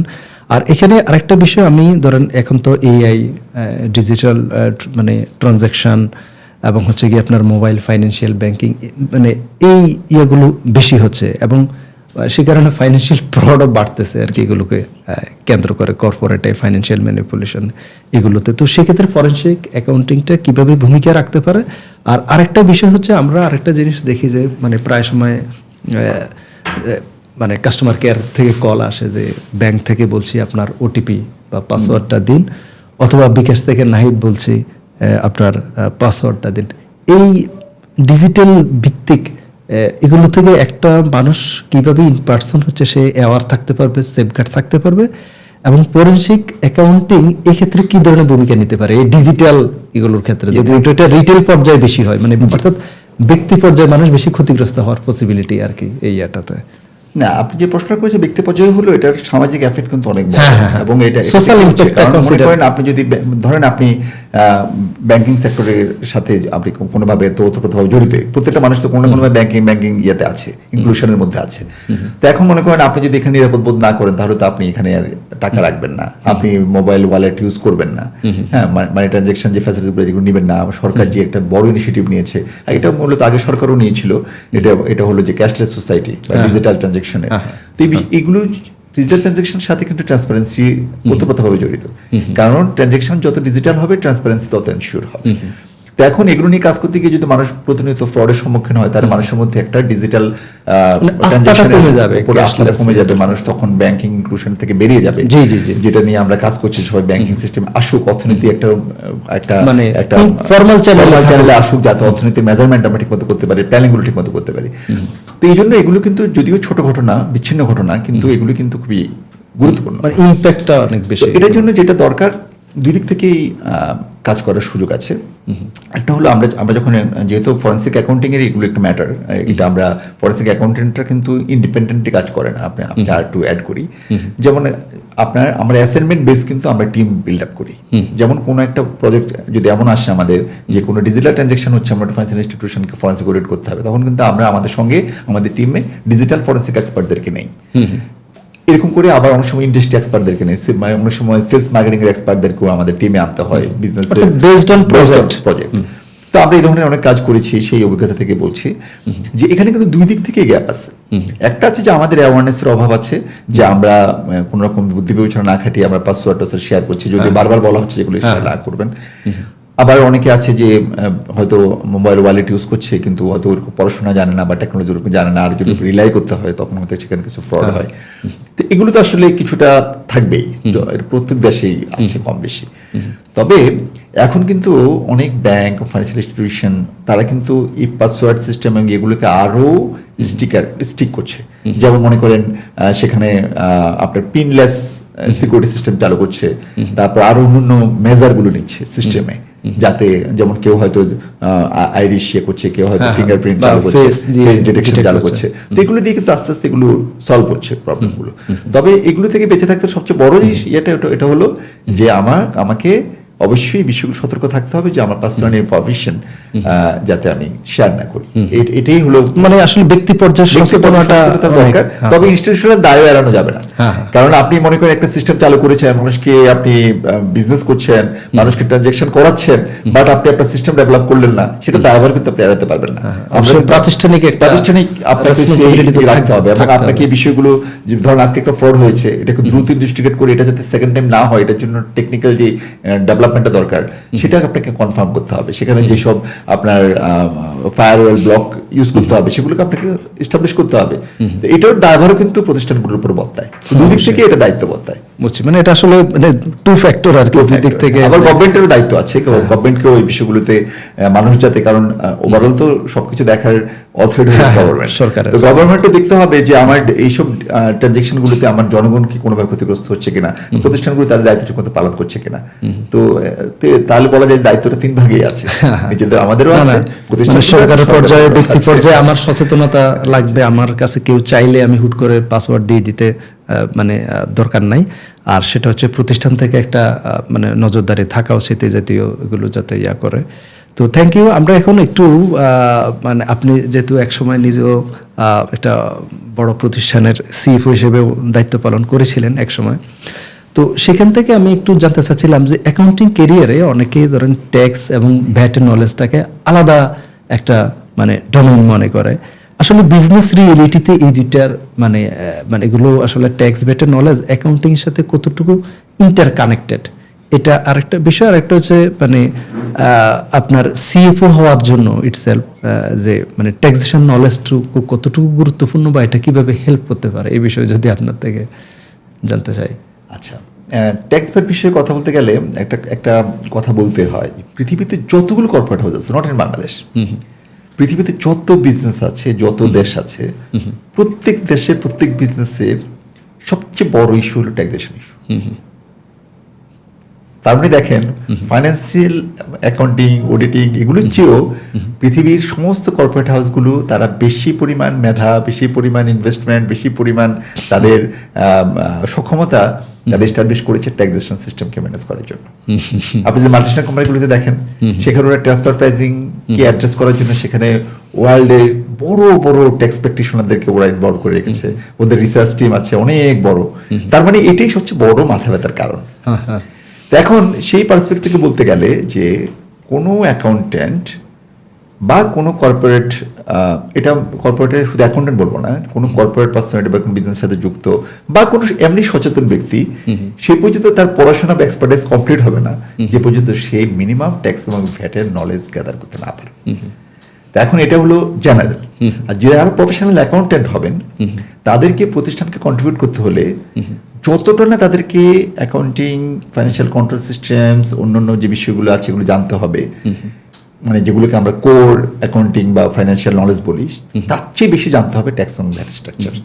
কারণ আপনি ওগুলো সব জানলেন কিন্তু আপনার ট্যাক্স ম্যানেজমেন্টের কারণে দেখা যাচ্ছে যা প্রফিট করছেন সবই আপনাকে, আপনি ট্যাক্স ম্যানেজমেন্ট ঠিক মতো না করার কারণে আপনি লুজ করছেন, তাহলে কোম্পানিতে আপনি এক্সপেন্সগুলো ডিসঅ্যালাউ হচ্ছে। তাহলে তো আপনি কন্ট্রোল সিস্টেম ভালো করলেন বাট ট্যাক্স বেনিফিটটা না আনার কারণে কোম্পানিকে লুজার করলেন, তাহলে আপনি কখনো গুড পারফর্মার হতে পারবেন, গুড সিএফ হতে পারবেন না। তার মানে আপনাকে ভালো সিএফ হতে হলে প্রথম যেটা আন্ডারস্ট্যান্ডিং, এটা হলো বিজনেস মডেলটা বুঝতে হবে। আবার বিজনেস মডেল আসছে, আর বিজনেস মডেলটা বুঝতে হলে যখন আমরা বিজনেস মডেলটাকে ডিজাইন করতে যাই বা বুঝতে যাই, আমাকে এটার সঙ্গে ট্যাক্স এবং ভ্যাট স্ট্রাকচারটা বুঝতে হবে, যে আমার এই বিজনেস বা প্রোডাক্ট এবং সার্ভিসের সঙ্গে আমার ট্যাক্স ভ্যাটের আমার মডেলটা কেমন, এটার এফেক্টটা কোথায় কোথায় আছে, কিভাবে আসছে, কোন কোন জায়গাগুলোতে আমি এফিসিয়েন্সি এস্টাবলিশ করতে পারি। এই জিনিসটার কোর নলেজটা না থাকলে কেউই আসলে পূর্ণাঙ্গ অর্থে অ্যাকাউন্টেন্ট বা সিএফও বা কর্পোরেট যদি আমি ভালো করতে চাই, কর্পোরেট জায়গাটা পারবে না। তার মানে ভ্যাট ট্যাক্সের নলেজটা এটা ইন্টিগ্রেটেড উইথ বিজনেস মডেল, এবং বিজনেস মডেলটা বুঝতে হলে ট্যাক্স ভ্যাট বুঝতে হবে, আর বিজনেস মডেল না বুঝলে আপনি কোথাও ভালো করতে পারবেন না। এবং এটা যে শুধু অ্যাকাউন্টেন্টের জন্য তা না, আপনি ধরেন যে একজন হেড অফ সেলস, এখন ওনারা তো ট্যাক্স বুঝতে হবে, কারণ উনি মনে করেন সেলস করলো, সবকিছু করলো, কিন্তু উনি কি করলো, ওনার সেলসটা ডিস্ট্রিবিউটরের সাথে ট্যাক্সের কি ইস্যুস আছে এগুলো বুঝলো না, ডিস্ট্রিবিউটর ওখানে মার্জিনটা তাকে কিভাবে গেল আমরা রিটেইলে বুঝলাম না। আবার দেখা গেল যে আমার কোন প্রোডাক্টটা বেশি আমাকে রেভিনিউ জেনারেট করছে, কোন প্রোডাক্টটা ট্যাক্স বার্ডেন কেমন, কোন প্রোডাক্টটা ট্যাক্স ফ্রি, কোন প্রোডাক্টটা লেস ট্যাক্স, কোন প্রোডাক্ট আমি বেশি ফোকাস করব সেলসের ক্ষেত্রে, কোনটাতে এইচডি আছে কোনটাতে নাই, এরকম কিছু যদি আমি না বুঝি তাহলে আমি কিন্তু ভালো, এটা কিন্তু এখানে অ্যাপার্ট ফ্রম অ্যাকাউন্টিং প্রফেশন অন্যান্য প্রফেশনে কিন্তু ডিমান্ড করে, ইভেন সাপ্লাই চেইনে তো আরো বেশি নেগোশিয়েশন। তার মানে ভ্যাট ট্যাক্সের নলেজটা এখন এমন হয়ে গেছে যে এটা মানে মানুষ মাত্রই যে প্রফেশনে আছেন, এবং যারা পলিসি মেকার আমি তাদেরকেও বলবো, যারা আপনি মনে করেন একজন হয়তো পলিসি মেকার, উনি যদি ট্যাক্স ভ্যাট না বুঝেন তাহলে উনি কিভাবে একটা পলিসি জেনারেট করবেন। আপনি ফিল্ড লেভেলে যারা কাজ করে সব আমলারা বা সরকার উচ্চ পদস্থ সব আমলারা আছেন, তাদেরকেও কিন্তু ট্যাক্স ভ্যাট ভালো জানতে হবে, তা না হলে ওনারা কিভাবে সুশাসন নিশ্চিত করবে, কারণ সুশাসনের সাথে কিন্তু ট্যাক্স ভ্যাটও জড়িত আছে। ইভেন এখানে আরেকটা বিষয় হচ্ছে পার্সোনাল ফাইন্যান্সের সাথে কিন্তু ট্যাক্সের সম্পর্ক আছে, কারণ দিন শেষে আমি একজন ব্যক্তি হিসেবে কিন্তু মানে আমি যে ইনকাম ট্যাক্সটা আমার কেটে রাখছে বা আমি দিচ্ছি সেটা কিন্তু আমার জন্য এক্সপেন্স, তো আমি কিন্তু সেটা আমার পার্সোনাল ফাইন্যান্সের জন্য কিন্তু আমার মানে ব্যক্তিগতভাবে আমার নিজস্ব অর্থায়নটাকে ম্যানেজ করার জন্য কিন্তু আমার ট্যাক্সের নলেজটা কিন্তু মানে ম্যাটার করে। আপনার সাথে ডিসকাশনের একটা সুবিধা হলো আপনাকে ফাইন্যান্স, ট্যাক্স, ভ্যাট, কাস্টমস, ল মানে অনেক কিছু নিয়ে আপনার সাথে আলোচনা করা যায়, মানে উইচ ইজ ভেরি গুড। তো আমি এখন জানতে চাচ্ছি আপনার যারা ট্যাক্স প্রফেশনাল, যারা ট্যাক্স প্র্যাকটিস করে, মানে লয়ার হতে পারে, ভ্যাট প্রফেশনাল যারা কাস্টমস নিয়ে যারা কাজ করে, ওনাদের জন্য হতে পারে উনি অ্যাকাউন্টিং ব্যাকগ্রাউন্ড না, বাট আইনগুলো যেহেতু হিসাব নির্ভর, ইনকাম ট্যাক্স বলেন, ভ্যাট বলেন, সব তো অ্যাকাউন্টিং বেসড, তো ওনাদের জন্য অ্যাকাউন্টিং স্কিল এবং ফাইন্যান্সিয়াল অ্যানালাইসিসটা কতটুকু গুরুত্বপূর্ণ, বা এটা ওনাদের প্রফেশনাল ক্ষেত্রে কিভাবে হেল্প করতে পারে ফার্দার গ্রো করার ক্ষেত্রে? জি, অনেক ধন্যবাদ, খুব রিলেভেন্ট কোশ্চেন। কারণ যারা ট্যাক্স ভ্যাট প্র্যাকটিস করবেন তাদের তো আসলে যে একটু যে আমরা র ডাটার কথা বলছিলাম, তাদের র ডাটাটা হলো কিন্তু অ্যাকাউন্টিং ডাটা। হ্যাঁ, তার মানে অ্যাকাউন্টিং রেকর্ড একদম একটা কোম্পানির একদম যে কোনো ক্রয় বিক্রয়, অ্যাডমিনিস্ট্রেটিভ এক্সপেন্স, এগুলো সব কিন্তু প্রথমে একটা ভাউচারের মাধ্যমে ইনিশিয়েট হয়, তারপরে এটা বিভিন্নভাবে ফাইন্যান্সিয়াল স্টেটমেন্টে রিফ্লেক্ট করে। এখন ঠিক ট্যাক্স ভ্যাটের কিন্তু আমাদেরকে এই বিষয়গুলোকে ধরেই কাজ করতে হয়। তার মানে এখানে যারা ট্যাক্স ভ্যাটে কাজ করবে তাদের সাম এক্সটেন্ট, আমি বলবো না যে এখানে খুব এক্সপার্ট হতে হবে, বেসিক অ্যাকাউন্টিং নলেজটা এবং ফাইন্যান্সিয়াল অ্যানালাইসিসের যে স্কিলটা বেসিক, এটা অবশ্যই জানতে হবে। এবং এটা যদি না জানা হয় তাহলে কিন্তু আইনের বিষয়গুলোকে প্রয়োগ করা এটা কিন্তু সম্ভব হবে না। কারণ আপনি দেখেন যে ভ্যাটে আমার ক্রয় বই, বিক্রয় বই, আমার ইনপুট আউটপুট কোফিসিয়েন্ট, এগুলো সবগুলো কিন্তু অ্যাকাউন্টিং ফাইন্যান্সের বিষয়গুলোর উপরে বেস করিয়ে হচ্ছে। একইভাবে ইনকাম ট্যাক্সের যে বিষয়গুলো, আমার ট্যাক্স ডিটারমিনেশনের ক্ষেত্রে, ইনকাম ডিটারমিনেশনের ক্ষেত্রে কি কোনটা নিব না, কি করব না, তো সেখানে কিন্তু বেসিক অ্যাকাউন্টিং নলেজটা দরকার। ইভেন ধরুন যখন একটা ইনকাম ট্যাক্সের কথায় যেহেতু বললেন, একটা ফাইল যখন অডিটে পড়লো, তো অডিটগুলো তো হয় based on audited financial statement, তো মানে সেক্ষেত্রে তো আমার মানে এটাই বললাম যে আমার অন্তত মানে র ডাটা থেকে বা বেসিক ডাটা থেকে বা এন্ট্রি ডাটা থেকে কিভাবে ফাইন্যান্সিয়াল স্টেটমেন্টটা পর্যন্ত যায়, এই ফ্লোটা মিনিমাম জানা দরকার। এখন এখানে আর অনেক বিষয় থাকে যে আইএফআরএস ইমপ্লিকেশন, এগুলো উপর না জানলেও চলবে, এগুলো জানার জন্য চাপ দেওয়ার কোনো দরকার নেই, আমার মনে হয় না এগুলো খুব বেশি প্রয়োজন, এগুলো প্রফেশনাল বেসিক নলেজটুকু অন্তত। বাট কিভাবে আমার এন্ট্রিগুলো হচ্ছে এবং এন্ট্রিগুলো কিভাবে ফাইন্যান্স সিস্টেমটা রিফ্লেক্ট করছে, এবং যখন অডিট হচ্ছে তখন এই রিলেশনটা কিভাবে বিল্ড আপ করছে এটা দেখানো, এটা জানাটা দরকার। এটা না জানলে আসলে আমার ট্যাক্স ভ্যাটের শিক্ষাটা পরিপূর্ণ হবে না। আচ্ছা, থ্যাংক ইউ। আমরা এখন একটু আপনাকে আমি বিভিন্ন টক শোতে কথা বলতে দেখি, অনেকগুলো প্ল্যাটফর্মে আপনি মানে কথা বলেন। অ্যাপার্ট ফ্রম প্রফেশনাল ডিসকাশন, একটু যদি দেশের পরিস্থিতি নিয়ে, বিশেষ করে ইকোনমিক্যাল সিচুয়েশন নিয়ে যদি একটু জানতে চাই, আপনার দৃষ্টিতে এখনকার ইকোনমিক সিচুয়েশনটাকে আপনি কিভাবে ইভ্যালুয়েট করবেন, মানে কারেন্ট যে? আসলে অর্থনৈতিক অবস্থা বলতে গেলে তো আসলে অনেকগুলো বিষয় চলে আসে, একটু বড় করে বলতে হয়, ছোট করে বললে আবার একটু আংশিক বলা হয়ে যাবে। তা আংশিক সত্য কিন্তু মিথ্যার সমান, তো এটা একটা কঠিন কাজ। তো তারপর আমি চেষ্টা করছি সংক্ষেপে আমার ব্যক্তিগত যে অনুভূতিগুলো, ব্যক্তিগত যে ইভ্যালুয়েশনটা আছে সেটা বলা। এটা হলো যে দেখেন যে গত কিছুদিন কিন্তু কিছু বৈশ্বিক বিষয়, কিছু দেশীয় বিষয় নিয়ে কিন্তু আমাদের অর্থনীতি টালমাটাল শুরু হয়েছে সে কোভিড থেকে। কোভিডের পর রাশিয়া ইউক্রেন যুদ্ধ, তারপর আবার মধ্যপ্রাচ্যের যুদ্ধ, আমাদের দেশের রাজনীতির প্রেক্ষাপট পরিবর্তন। তো আসলে অর্থনীতিটা তো সবকিছুর উপর নির্ভর করবে। আমার আন্তর্জাতিক যে রণনীতির সাথে যেমন যুক্ত, তেমনি দেশীয় রাজনৈতিক প্রেক্ষাপটের সঙ্গেও যুক্ত। তো সবকিছু মিলিয়ে আমাদের অর্থনৈতিক অনেকগুলি চ্যালেঞ্জের মধ্যে দিয়ে আমরা গেছি। এর মধ্যে প্রথম চ্যালেঞ্জটা যেটা ফেস করেছি আমরা, এটা হলো যদি লোকাল পার্সপেক্টিভে বলি, গভর্নমেন্ট রিজিম চেঞ্জ হওয়ার পর নতুন গভর্নমেন্ট যারা এসেছিলেন ইন্টারিম পিরিয়ডে, এটা আমি আসলে এটা বিতর্ক হবে কিনা জানি না, এটা আমার একটু ব্যক্তিগত অনুভূতি, অনেকের সাথে নাও মিলতে পারে। এটা হলো ইন্টারিম গভর্নমেন্টের দায়িত্ব কিন্তু ছিল যে রুটিন ওয়ার্ক করে দেশটাকে একটা গণতান্ত্রিক কাঠামোর মধ্যে ছেড়ে দিয়ে এখান থেকে বেরিয়ে যাওয়া। কিন্তু ওনারা এত বেশি ইলেক্টেড গভর্নমেন্ট এক্সারসাইজ করতে গিয়েছে এবং এত বেশি ইরিলেভেন্ট পার্সোনালিটি দিয়ে যেটা একটা ডিজাস্টার তৈরি করে ফেলেছে। যেই মানুষ যে কাজের না, তাকে সেই কাজে দিয়ে সেই কাজটা করানোর চেষ্টা করতে গিয়ে একটা বড় ধরনের ডিজাস্টার তৈরি করে ফেলেছেন। যে ডিজাস্টারের চাপটা এখন পরবর্তী সময়ে যে সরকার, বিএনপি সরকার প্রতিষ্ঠা হলো, সরকার এখন এই চাপটা ফেস করছে। হয়তো বলতে পারছে না, কিন্তু আমাদের কাছে বাই ডিফল্ট চ্যালেঞ্জগুলো চলে আসছে। কারণ এই এক্সারসাইজগুলো ওনারা না করতেন, তাহলে হয়তো এই সরকারের পক্ষে এগুলো হ্যান্ডেল করা একটু সহজ হতো। তার মানে সরকারের উপর এই যে চাপটা ধরেছে, সেই চাপটাতে সরকার একটু হিমশিম খাচ্ছে। হিমশিম খাচ্ছে কোন জায়গাটায়? প্রায়োরিটি সেটিং এর ক্ষেত্রে। কোনটাতে প্রায়োরিটি দেবে? ডেভেলপমেন্টে, নাকি রেভিনিউ এক্সপেন্ডিচারে, নাকি জনগণের প্রান্তিকায় বাড়ানো, নাকি আবার অনেকগুলো উন্নয়ন কর্মকাণ্ড চলমান আছে সেগুলো চালাবো কিনা? তারপর আন্তর্জাতিক চাপ তো আছে, কিছু চুক্তির কিছু ইস্যুজ আছে আপনি জানেন। সবকিছু মিলিয়ে এই গভর্নমেন্টের কাছে প্রায়োরিটি সেট করাটাই এখন সবচেয়ে বড় চ্যালেঞ্জ হয়ে। এবং যেহেতু বিএনপি অনেকদিন পরে সরকার গঠন করলো, তাদেরও তো স্ট্রাকচারটা টিউন হতে একটু সময় লাগবে। তার মানে দেখেন কতগুলো চাপ। একে তো হলো দীর্ঘ সময় পরে বিএনপি সরকার গঠন করেছে, সরকার গঠনের পর সরকারের যে ক্যাবিনেট এবং যে আমলাদের সঙ্গে যে ইয়েগুলো, এর মধ্যে অর্থনৈতিক অনেক পরিবর্তন হয়েছে। বিএনপি এই সময়টা ক্ষমতায় ছিল না, এর মধ্যে অনেক পরিবর্তন হয়ে গেছে। আর্থসামাজিক অবস্থা, ডিজিটাইজেশন, বিজনেসের প্যাটার্ন, তারপর প্রায়োরিটি, অনেক কিছু পরিবর্তনের সাথে তো একটা কোপ আপ হইতে হবে। তার মানে সরকার এটার একটা চাপেও আছে। এরপরে ইন্টারিম সরকারের চাপ সেটা।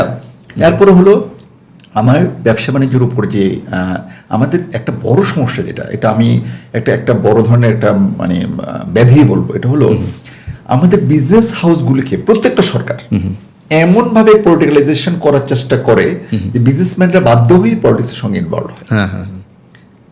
মানে এটা এরপর কি হচ্ছে, যখনই কোনো সরকার পরিবর্তন হচ্ছে বা কোনো একটা ডিজাস্টার হচ্ছে, শিল্প প্রতিষ্ঠানটা বিজনেসে চলে আসতেছে।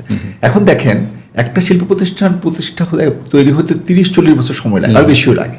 যে আমাদের যে ফার্মাসিউটিক্যালস কোম্পানিগুলো, আমাদের যে বড় টেক্সটাইল বড় বড় কোম্পানির গ্রুপগুলো আছে, তাদের এই পর্যায়ে আসতে কিন্তু তাদের 30-40 বছর লেগেছে। দেখা গেল যে হঠাৎ করে এই ধরনের একটা পলিটিক্যাল ট্রানজিশনের কারণে তাদের এগুলো ফ্যাক্টরিগুলো বন্ধ হয়ে যাচ্ছে, ওদেরগুলো কর্মসংস্থান হারাচ্ছে। এই যে গাজী গ্রুপে যেটা আমরা দেখলাম, গাজী গ্রুপে দেখলাম, বেক্সিম গ্রুপে দেখলাম, শিল্পটা ছিল কিন্তু ধরেন ওরা তো টায়ার করতে, একটা আমদানি নির্ভর শিল্পকে ওনারা স্বনির্ভর করার চেষ্টা করতেছিলেন।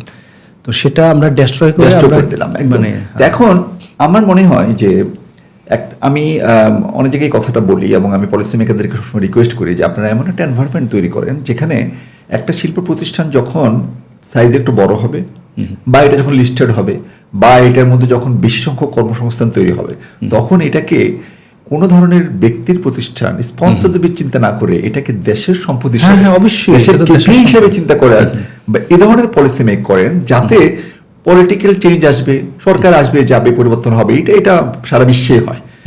হ্যাঁ, আমাদের political regime, political ideology change হবে, যাবে, আসবে, কিন্তু আমাদের ব্যবসা বাণিজ্য, অর্থনীতি, এটা যাতে স্টেবল থাকে, সে ধরনের পলিসিটা অ্যাডপ্ট করা খুব জরুরি হয়ে পড়েছে।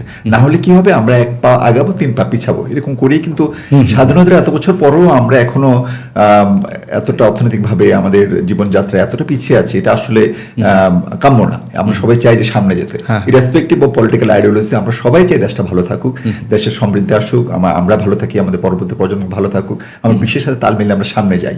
কিন্তু এই পলিসিগত বিষয়গুলোর কারণে আমরা পিছিয়ে পড়ছি। এই জন্য আমার মনে হয় ব্যবসা বাণিজ্য এগুলোকে যতটা সম্ভব পলিটিক্যাল ইয়ার বাইরে রেখে অর্থনীতিটাকে নিজস্ব গতিতে চলার মতো একটা পরিবেশ তৈরি করা আমাদের পলিসি মেকার এবং যারা সরকারে আছেন তাদের কাছে আমার মতো একজন পেশাজীবীর একটা অনুরোধ থাকবে যে ওনারা যাতে বিষয়গুলোকে কনসিডার করেন। Thank you. আই হোপ অনেকে দেখবেন এবং আশা করি এটা থেকে ভালো একটা ইনপুট নেবেন বলেই বিশ্বাস করি। এবার একটু কর্পোরেট সেক্টরে আসি, কারণ কর্পোরেট গভর্নেন্সের ক্ষেত্রে আসলে কী ধরনের চ্যালেঞ্জ আছে এবং বিদেশি বিনিয়োগকারী আমি যদি আকৃষ্ট করতে চাই সেক্ষেত্রে কর্পোরেটের good governance, strong audit culture, এগুলো কিভাবে মানে বিদেশি বিনিয়োগ এবং দেশি বিনিয়োগটাকে আরও আকৃষ্ট করতে পারে? ধন্যবাদ আরিফ ভাই। আসলে আপনি যে কথাগুলো বলেছেন এটার মধ্যে অনেক উত্তর তো আপনার কথাই চলে আসলো, যে গুড গভর্নেন্স, ভালো অডিট কোয়ালিটি বাড়ানো, ট্রান্সপারেন্সি, এগুলো তো আছেই। তবে আমি যদি একদম সহজ ভাষায় বলি, ধরুন আমি একজন বিদেশি, আমি বাংলাদেশে ইনভেস্ট করতে চাই, আমি সবচেয়ে প্রথমে কি দেখবো যে আমার এখানে ইনভেস্টমেন্ট সিকিউরড কিনা, অ্যাজ এ কান্ট্রি আমি সিকিউরড কিনা, আমার যে লোকজন কাজ করবে তারা সিকিউরড কিনা, আমি যেই পরিবেশে কাজ করবো সেই পরিবেশটা সিকিউরড কিনা। তার মানে দেখেন ব্যবসা বাণিজ্যের বিষয়গুলো পরে, corporate compliance, safety, security, social happiness, এগুলির সাথে কিন্তু ইনভেস্টমেন্ট জড়িত।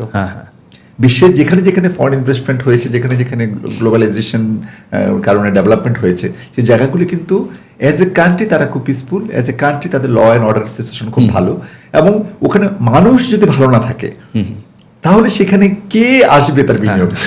তার মানে সবচেয়ে আগে আমাদের প্রয়োজন আমাদের যে অভ্যন্তরীণ যে নিরাপত্তার ব্যবস্থাটা আছে, আমাদের পুলিশিং সিস্টেমটা ভালো করা, ল অ্যান্ড রেগুলেশন সিস্টেমটা ভালো করা, মানুষের নিরাপত্তা।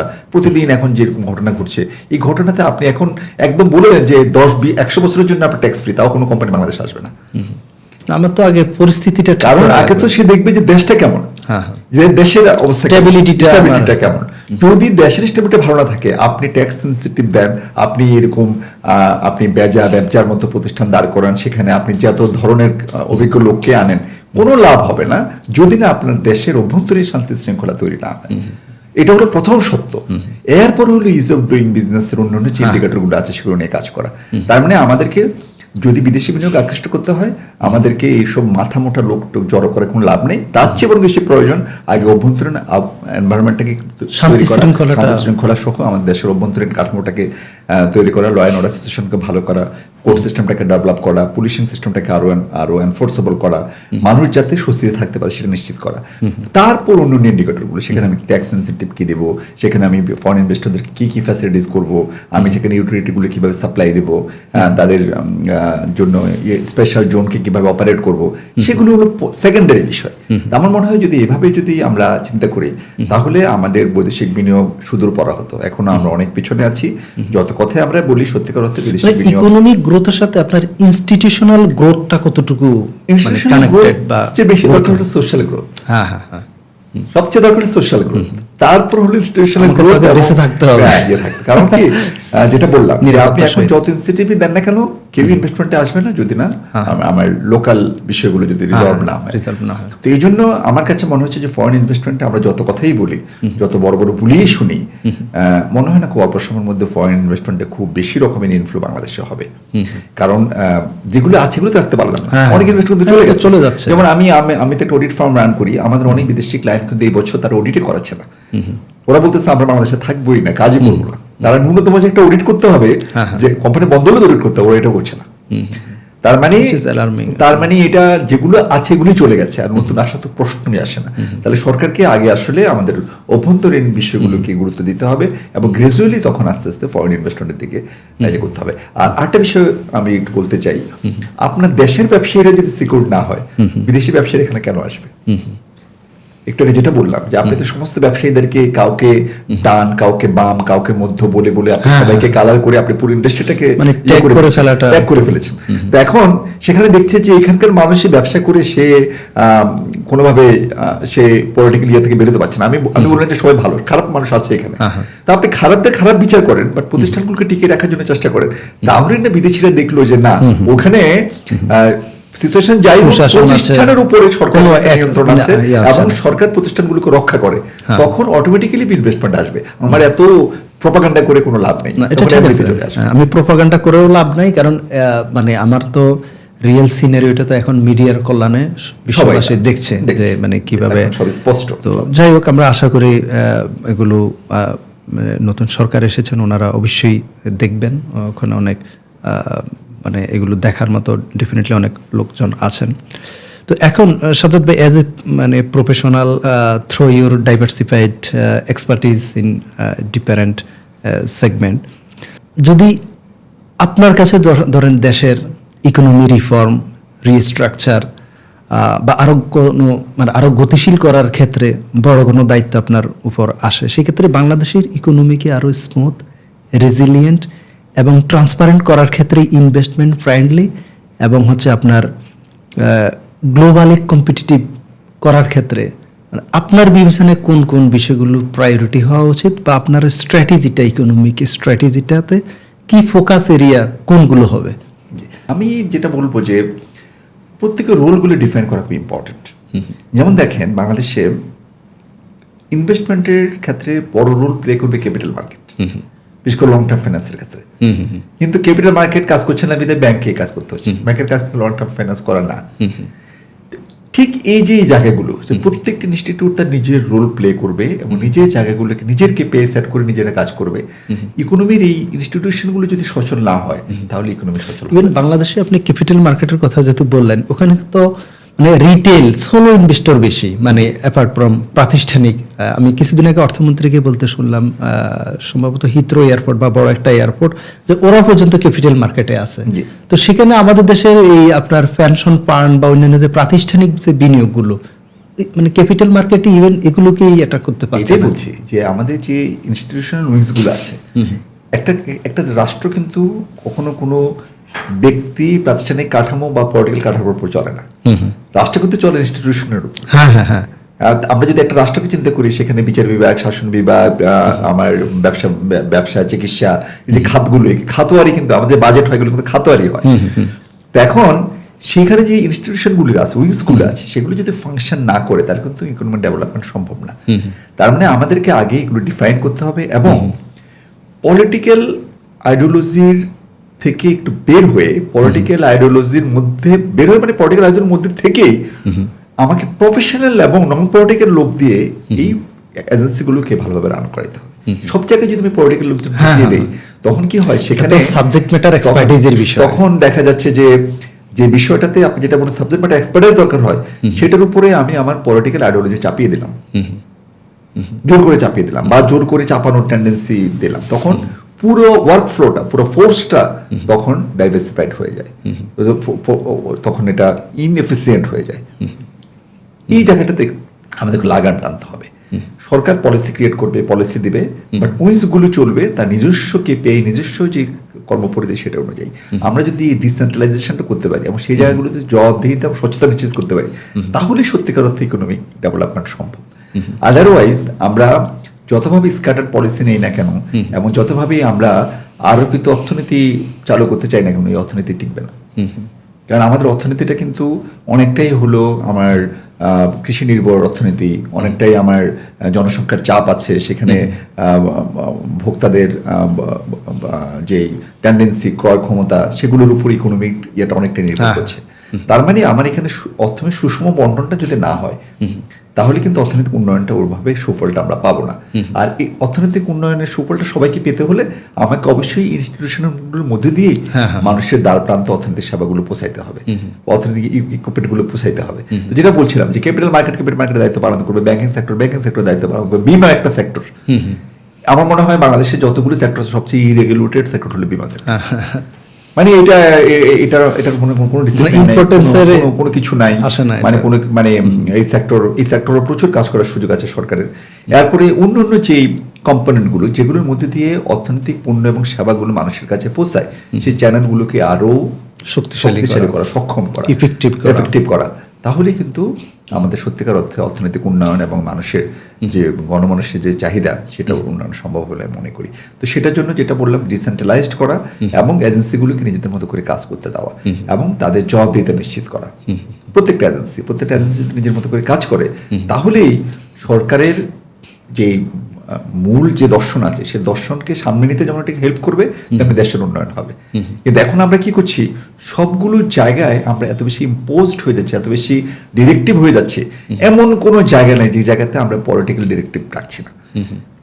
এতে কি হচ্ছে, পলিটিক্যাল ডিরেকশনের কারণে তারা নিজেদের মতো করে কাজ করতে পারছে না এবং ফাংশনালিটিটা নষ্ট হয়ে যাচ্ছে। এটাকে পুনরুদ্ধার করতে হবে। আমাদের পার্শ্ববর্তী দেশগুলোকে যদি আমরা লক্ষ্য করি, যারা অর্থনৈতিকভাবে আমাদের থেকে একটু সামনে এগিয়ে গেছে, সেখানে কিন্তু আমি এই জিনিসটা দেখেছি।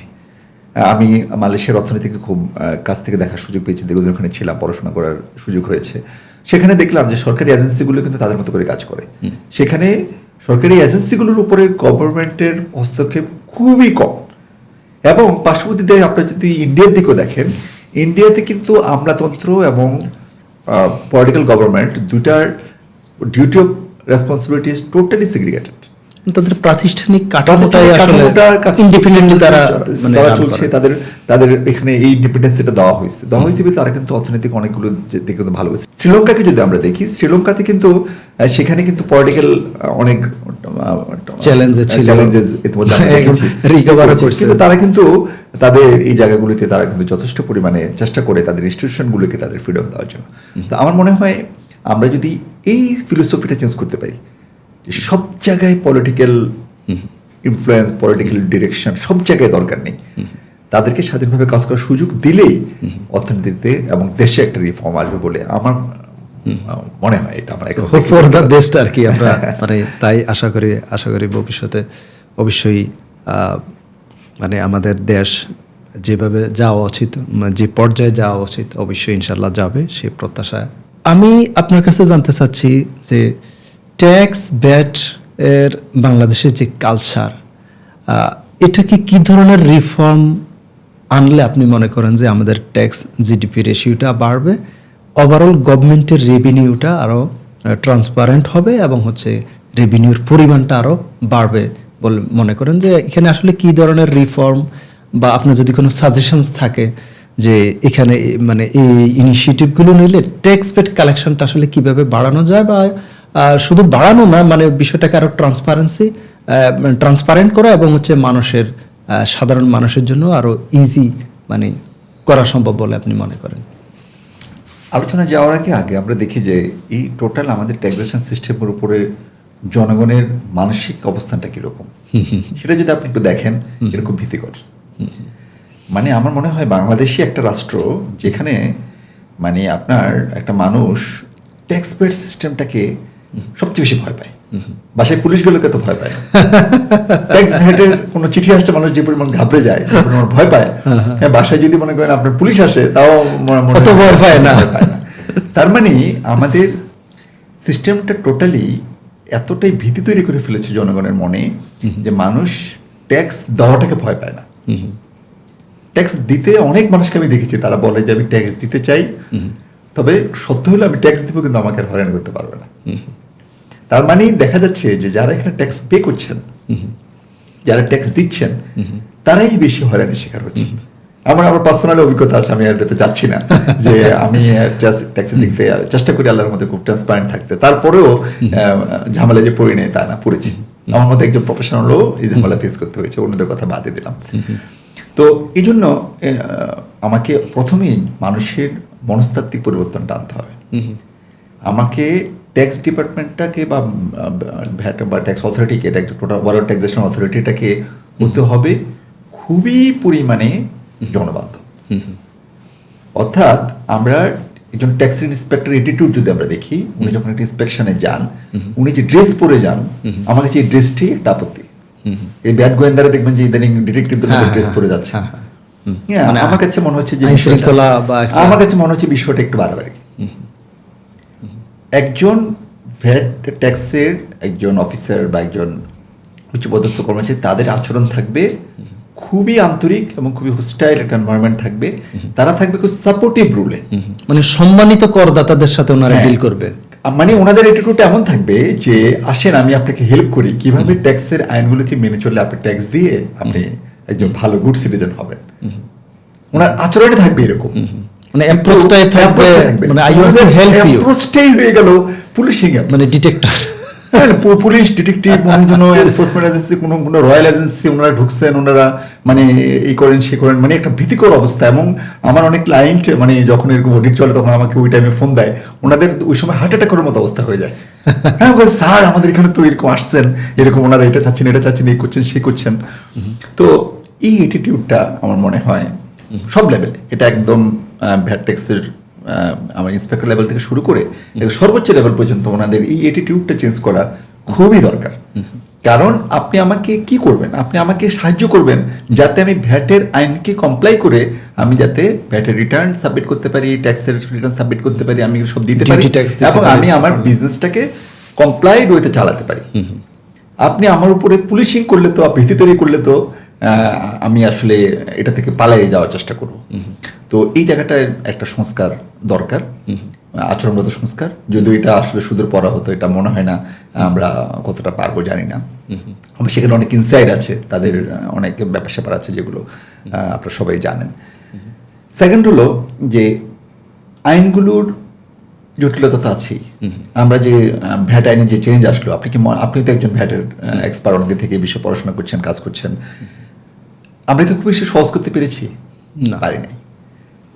যে কারণে রিফর্ম করার চেষ্টা করা হয়েছিল, যে এটাকে আরো নতুন আইনটাতে সহজীকরণ এত করব। বেশি মানে চেঞ্জ হচ্ছে, হ্যাঁ। আলটিমেটলি এটা 91 সালের আইনের মানে কাছাকাছি। আমরা 91 সালের আইনের সঙ্গে 2012 সালের আইনে যদি কম্পেয়ার করি, সেখানে খুব যে সহজীকরণ হয়েছে তা কিন্তু না, বরং অনেক অস্পষ্টতা তৈরি হয়েছে অনেক জায়গায়।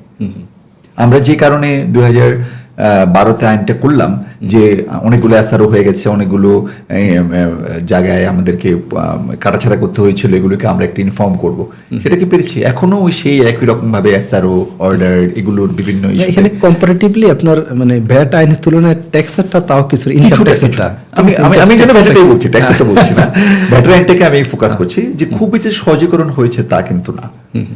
তো এখন আইনের সহজীকরণটাও দরকার। যেমন আমি আপনি তো জানেন যে আমি তো চার্টার অ্যাকাউন্টেন্সি পাশ করার পর আমি আয়ারল্যান্ডে সিপিএ পড়েছি। তো সেখানে আমাকে বেশ কয়েকটা সাবজেক্ট পরীক্ষা দিতে হয়েছে আয়ারল্যান্ডের কারিকুলামে, মানে ইউরোপিয়ান ইউনিয়নের কারিকুলামে। তো সেখানে আমি ইউরোপিয়ান ইউনিয়নের ট্যাক্সেশন সিস্টেম নিয়ে আমাকে পরীক্ষা দিয়ে পাশ করতে হয়েছে। ওখানকার ট্যাক্সের এটা কেমন? খুবই সহজ। মানে ওখানকার ট্যাক্সের বিষয়গুলো এত সহজ যে কোনো লেম্যানকে যদি খুব অল্প সময় একটা প্রশিক্ষণ দেওয়া হয়, সেও মোটামুটি মানে গুরুত্বপূর্ণ ভাবে লেভেলের ট্যাক্স ইস্যুগুলোকে আমার এখানে সাজাদ ভাই, অ্যাপার্ট ফ্রম উন্নত দেশের বাইরে, আমাদের দেশে দেখেন বেসরকারি খাতের যে বিকাশ জি এত সহজ একটা সিস্টেম করলো যে একজন অশিক্ষিত মানুষের খুব ইজিলি অ্যাকাউন্ট ওপেন করা এবং এই অ্যাপসটাকে অপারেট করা ওনারা পারে। তো ট্যাক্সের সিস্টেমগুলোকে যেমন আমি একটা টিআইন করা বা হচ্ছে রিটার্ন সাবমিশন করা, যদিও ঠিক আছে এখন কিছু ইনিশিয়েটিভ নেওয়া হচ্ছে ডিজিটাল জিনিসটাকে অনলাইন রিটার্ন, বাট বিকাশ যদি পারে তাহলে আমরা এই মানে সরকারি প্রতিষ্ঠান থেকে কেন পারি না যে এগুলোকে আরো ইজি স্মুথার এবং পারি না, জনবান্ধব করতে? এখানে পারি না, আসলে পারি না চেয়ে বেশি কথা হলো আমরা পারতে চাই না। পারতে চাই না এই কারণে, যেমন আপনি যেগুলো বললেন যে ভ্যাট ট্যাক্সের যে অনলাইন যে সিস্টেমগুলো চালু হয়েছে, আপনি কি মনে করেন ডিজিটালগুলো সবগুলো ভালো ফাংশন করছে, আপনি প্র্যাকটিক্যালি কাজ করছেন? তা তো না। আপনাকে ভ্যাট রিটার্ন সাবমিট করছেন, তারপরও আপনাকে ভ্যাট রিটার্নে বিশেষ করে প্রত্যেক মাসে কিছু না কিছু ইস্যু হচ্ছে।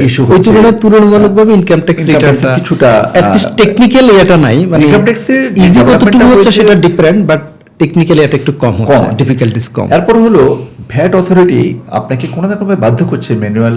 আপনি যেমনটা বলছিলেন যে এই সিস্টেমগুলোকে ডিজিটাল যতটা হয়েছে, অনেকগুলো প্রজেক্টের মধ্যে দিয়ে ভ্যাট অনলাইন সিস্টেম চালু হয়েছে, ট্যাক্সেশনও আমরা এবার ইন্ডিভিজুয়াল লেভেলও আমরা ডিজিটালি ট্যাক্স রিটার্ন সাবমিট করতে পারলাম। খুবই ভালো উদ্যোগ, খুব আশা জায়গা নিয়ে উদ্যোগ। কিন্তু এর অন্তরালে যেটা আছে সেটা হলো যে আপনি যতই ডিজিটাল করেন না কেন, এই সিস্টেমের ইকোসিস্টেমটাই আপনাকে বিভিন্নভাবে চাইবে যে আপনি ম্যানুয়াল ইন্টারাকশনে যান। এখানে অনেকগুলো আমি বলবো ডিরেক্ট যদি বলি আন্ডার টেবিল ট্রানজ্যাকশনের ইস্যুজ আছে, যে কারণে ওনারা প্রেফার করেন যে আপনি ম্যানুয়াল ইন্টারাকশন আপনাকে যেতেই হবে এবং আপনি যাচ্ছেন প্রতিদিন। তাহলে ভ্যাট অফিসে এত লোকজন কেন, ট্যাক্স এত লোকজন কেন আমরা প্রতিদিন যাওয়া আসা করতে হয় আমাদেরকে?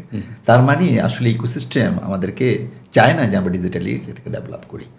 তো এই জায়গাটাতে আমাদের কাজ করার সুযোগ আছে। আমরা যদি সত্যিকার অর্থে চাই যে ট্যাক্স ভ্যাট সিস্টেমটা ট্রান্সপারেন্ট হবে, ভোগান্তি কমবে সেখানে, তাহলে আমরা ডিজিটাইজেশন যে সিস্টেমগুলো অলরেডি করা হয়েছে এগুলোকেও আমরা সচল রাখার চেষ্টা করব।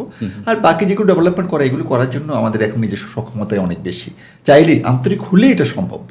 তো আমার মনে হয় এই জায়গাগুলো যদি আমরা একটু স্বচ্ছতা আনতে পারি, জবাবদিহিতা আনতে পারি, এবং দেখেন এই যে ইদানিংকালে যত ধরনের ফাইন্যান্সিয়াল স্ক্যাম শোনা যাচ্ছে সবকিছু কিন্তু ট্যাক্স ভ্যাটের সাথে রিলেটেড। হয় ব্যবসায়ীদেরকে বলা হচ্ছে আপনারা ট্যাক্স ভ্যাট কর ফাঁকি দিয়েছেন, অথবা বলা হচ্ছে ট্যাক্স ভ্যাটের যে বড় বড় কর্মকর্তা তাদেরকে বলা হচ্ছে যে আপনারা দুর্নীতি করে এত টাকা ইয়ে করেছেন। তার মানে দেখেন দুই দিকেই কিন্তু অসাধু লোকজন, ব্যবসায়ী মহলে যেমন আছে এই মহলেও আছে। তো আমাদেরকে এখন এইগুলোকে একটু ফাইন্ড আউট করে টোটালি এই সিস্টেমটাকে ডিজিটাইজ করে, যাতে মানুষ এই ম্যানুয়াল ইন্টারাকশনের সুযোগে ওনারাও যাতে কারিগরি অর্থ আদায় করতে না পারেন, দুর্নীতি করতে না পারেন, একইভাবে ব্যবসায়ীরাও যাতে কর প্রদানে একটা সক্ষম এবং একটা ডিজিটাল এনভায়রনমেন্ট পায়, সত্যিকার ডিজিটাল, সেটা নিয়ে কাজ আসলে ব্যবসায়ীদেরকে দিন শেষে কিন্তু কম্পোর্ট দিতে হবে। আপনি যেটা বলছিলেন যে এবারে বাজেটে যেমন রিটেইলারদেরকে আমরা ভ্যাটের আওতায় আনতে চাচ্ছি, ভালো উদ্যোগ। হ্যাঁ, কারণ কি একটা ব্যবসায়ী যখন কর দেয় তখন কিন্তু তার মধ্যে কিছু সামাজিক সচেতনতা তৈরি হয়। এটা কিন্তু একটা দুই দিকের এফেক্ট আছে। যে মানুষটি সে 1,000 টাকাই দিক না, 2,000 টাকাই দিক না, সে তো ইকোনমিতে কন্ট্রিবিউট যখন করবে, দেশের প্রতি দেশাত্মবোধ যেমন বাড়বে, তেমনি সরকারের উপর একটা চাপ বাড়বে যে ওনার থেকে ট্যাক্স নিচ্ছে, ওনাকে সার্ভিস দিতে হবে। তার মানে দেখেন এগুলি কিন্তু আমাদের অর্থনীতির জন্য, সামাজিক নিরাপত্তার জন্য, সামাজিক সুরক্ষার জন্য কিন্তু খুব দরকার। করের আদান প্রদান এবং করের বিপরীতে সার্ভিস দেওয়া, এটা যে কমিটমেন্ট সেটাও তৈরি হবে। কিন্তু এটা যদি হয়রানির পর্যায়ে চলে যায় তাহলে চিন্তা করেন যে দেশের এত কোটি কোটি, প্রায় 3 কোটির মতো আমাদের রিটেইলারের একটা সংখ্যা বলা হয়েছে। তারা যদি হয়রানির শিকার হয়, তারা যদি নেগেটিভ ভাইব দেওয়া শুরু করে ট্যাক্স সিস্টেমের উপরে, তাহলে কিন্তু সেই ভাইবটা কিন্তু ওভারঅল পুরো ট্যাক্স যারা পে করছে পুরো কমিউনিটির উপরে এটার একটা ইম্প্যাক্ট এসে পড়বে। তার মানে সরকারকে আরও বুঝে শুনে এটাতে আমার যাওয়া উচিত যে এই জায়গায় যাবো, কিন্তু আমি কীভাবে এটা কন্ট্রোল করবো। দেখা গেলো যে ট্যাক্স দিতে হবে, ভ্যাট দিতে হবে 2,000 টাকা, 1,000 টাকা, কিন্তু তাকে হয়রানি করছে যেটার মূল্য অনেক বেশি, তার সেটা তো ব্যবসায় বন্ধ করে দিচ্ছে এই কারণে। তো সেটা আমাদের অর্থনীতির উপর একটা বড় চাপ ফেলবে। এই কারণে আমার মনে হয় যে আগামী বাজেটে সরকারকে খুব বুঝে শুনে এই ধরনের পলিসিগুলো অ্যাডপ্ট করতে হবে। এখানে আবেগতাড়িত হয়ে বা অর্থনৈতিক চাপে পড়ে এমন কোনো সিদ্ধান্ত নেওয়া যাবে না যেটা আমাদের এই ভঙ্গুর ট্যাক্সেশন সিস্টেমটাকে আরও বেশি চ্যালেঞ্জের মুখে ফেলে দেবে। ওটা যাতে না হয় সেটাই আমাদের প্রত্যাশা থাকে। না, অবশ্যই ডেফিনেটলি আমরা তো সেটা অবশ্যই চাইবো, বরং মানে আরও স্মুথার হবে, আরও ইজি হবে, আরও ট্রান্সপারেন্ট হবে। তো সাজাদ ভাই, আপনাকে অসংখ্য ধন্যবাদ। আপনার মূল্যবান দৃষ্টিভঙ্গি আমাদের সাথে আলোচনা করেছেন, অত্যন্ত ইনসাইটফুল এবং প্র্যাকটিক্যাল ডিসকাশন ছিল আজকের পডকাস্ট থেকে। আসলে শুধু আমরা অ্যাকাউন্টিং ফাইন্যান্স না, আমরা বরং financial transparency, governance, personal finance, investment strategy, professional excellence এবং দেশের অর্থনীতি তথা ট্যাক্স ভ্যাট এবং এর কালচার নিয়ে আমরা আলোচনা করলাম। তো আপনাকে অসংখ্য ধন্যবাদ যে আপনার মূল্যবান সময়ের জন্য কর্পোরেট একাডেমির পক্ষ থেকে আপনাকে ধন্যবাদ এবং কৃতজ্ঞতা জানাই। আপনাদের ধন্যবাদ জানাচ্ছি এবং কর্পোরেট একাডেমির উত্তরোত্তর সমৃদ্ধি কামনা করছি। Thank you. সুপ্রিয় দর্শক মণ্ডলী, আপনারা যারা দেখছেন, আশা করি আপনারা লাইক, শেয়ার এবং কমেন্টসের মাধ্যমে আমাদেরকে উৎসাহিত করবেন, সাবস্ক্রাইব করবেন এবং আগামী পর্বে অন্য নতুন কোনো অতিথি নিয়ে আপনাদের সাথে দেখা হবে। সে পর্যন্ত সবাই ভালো থাকবেন, আমাদের জন্য দোয়া করবেন। আসসালামু আলাইকুম।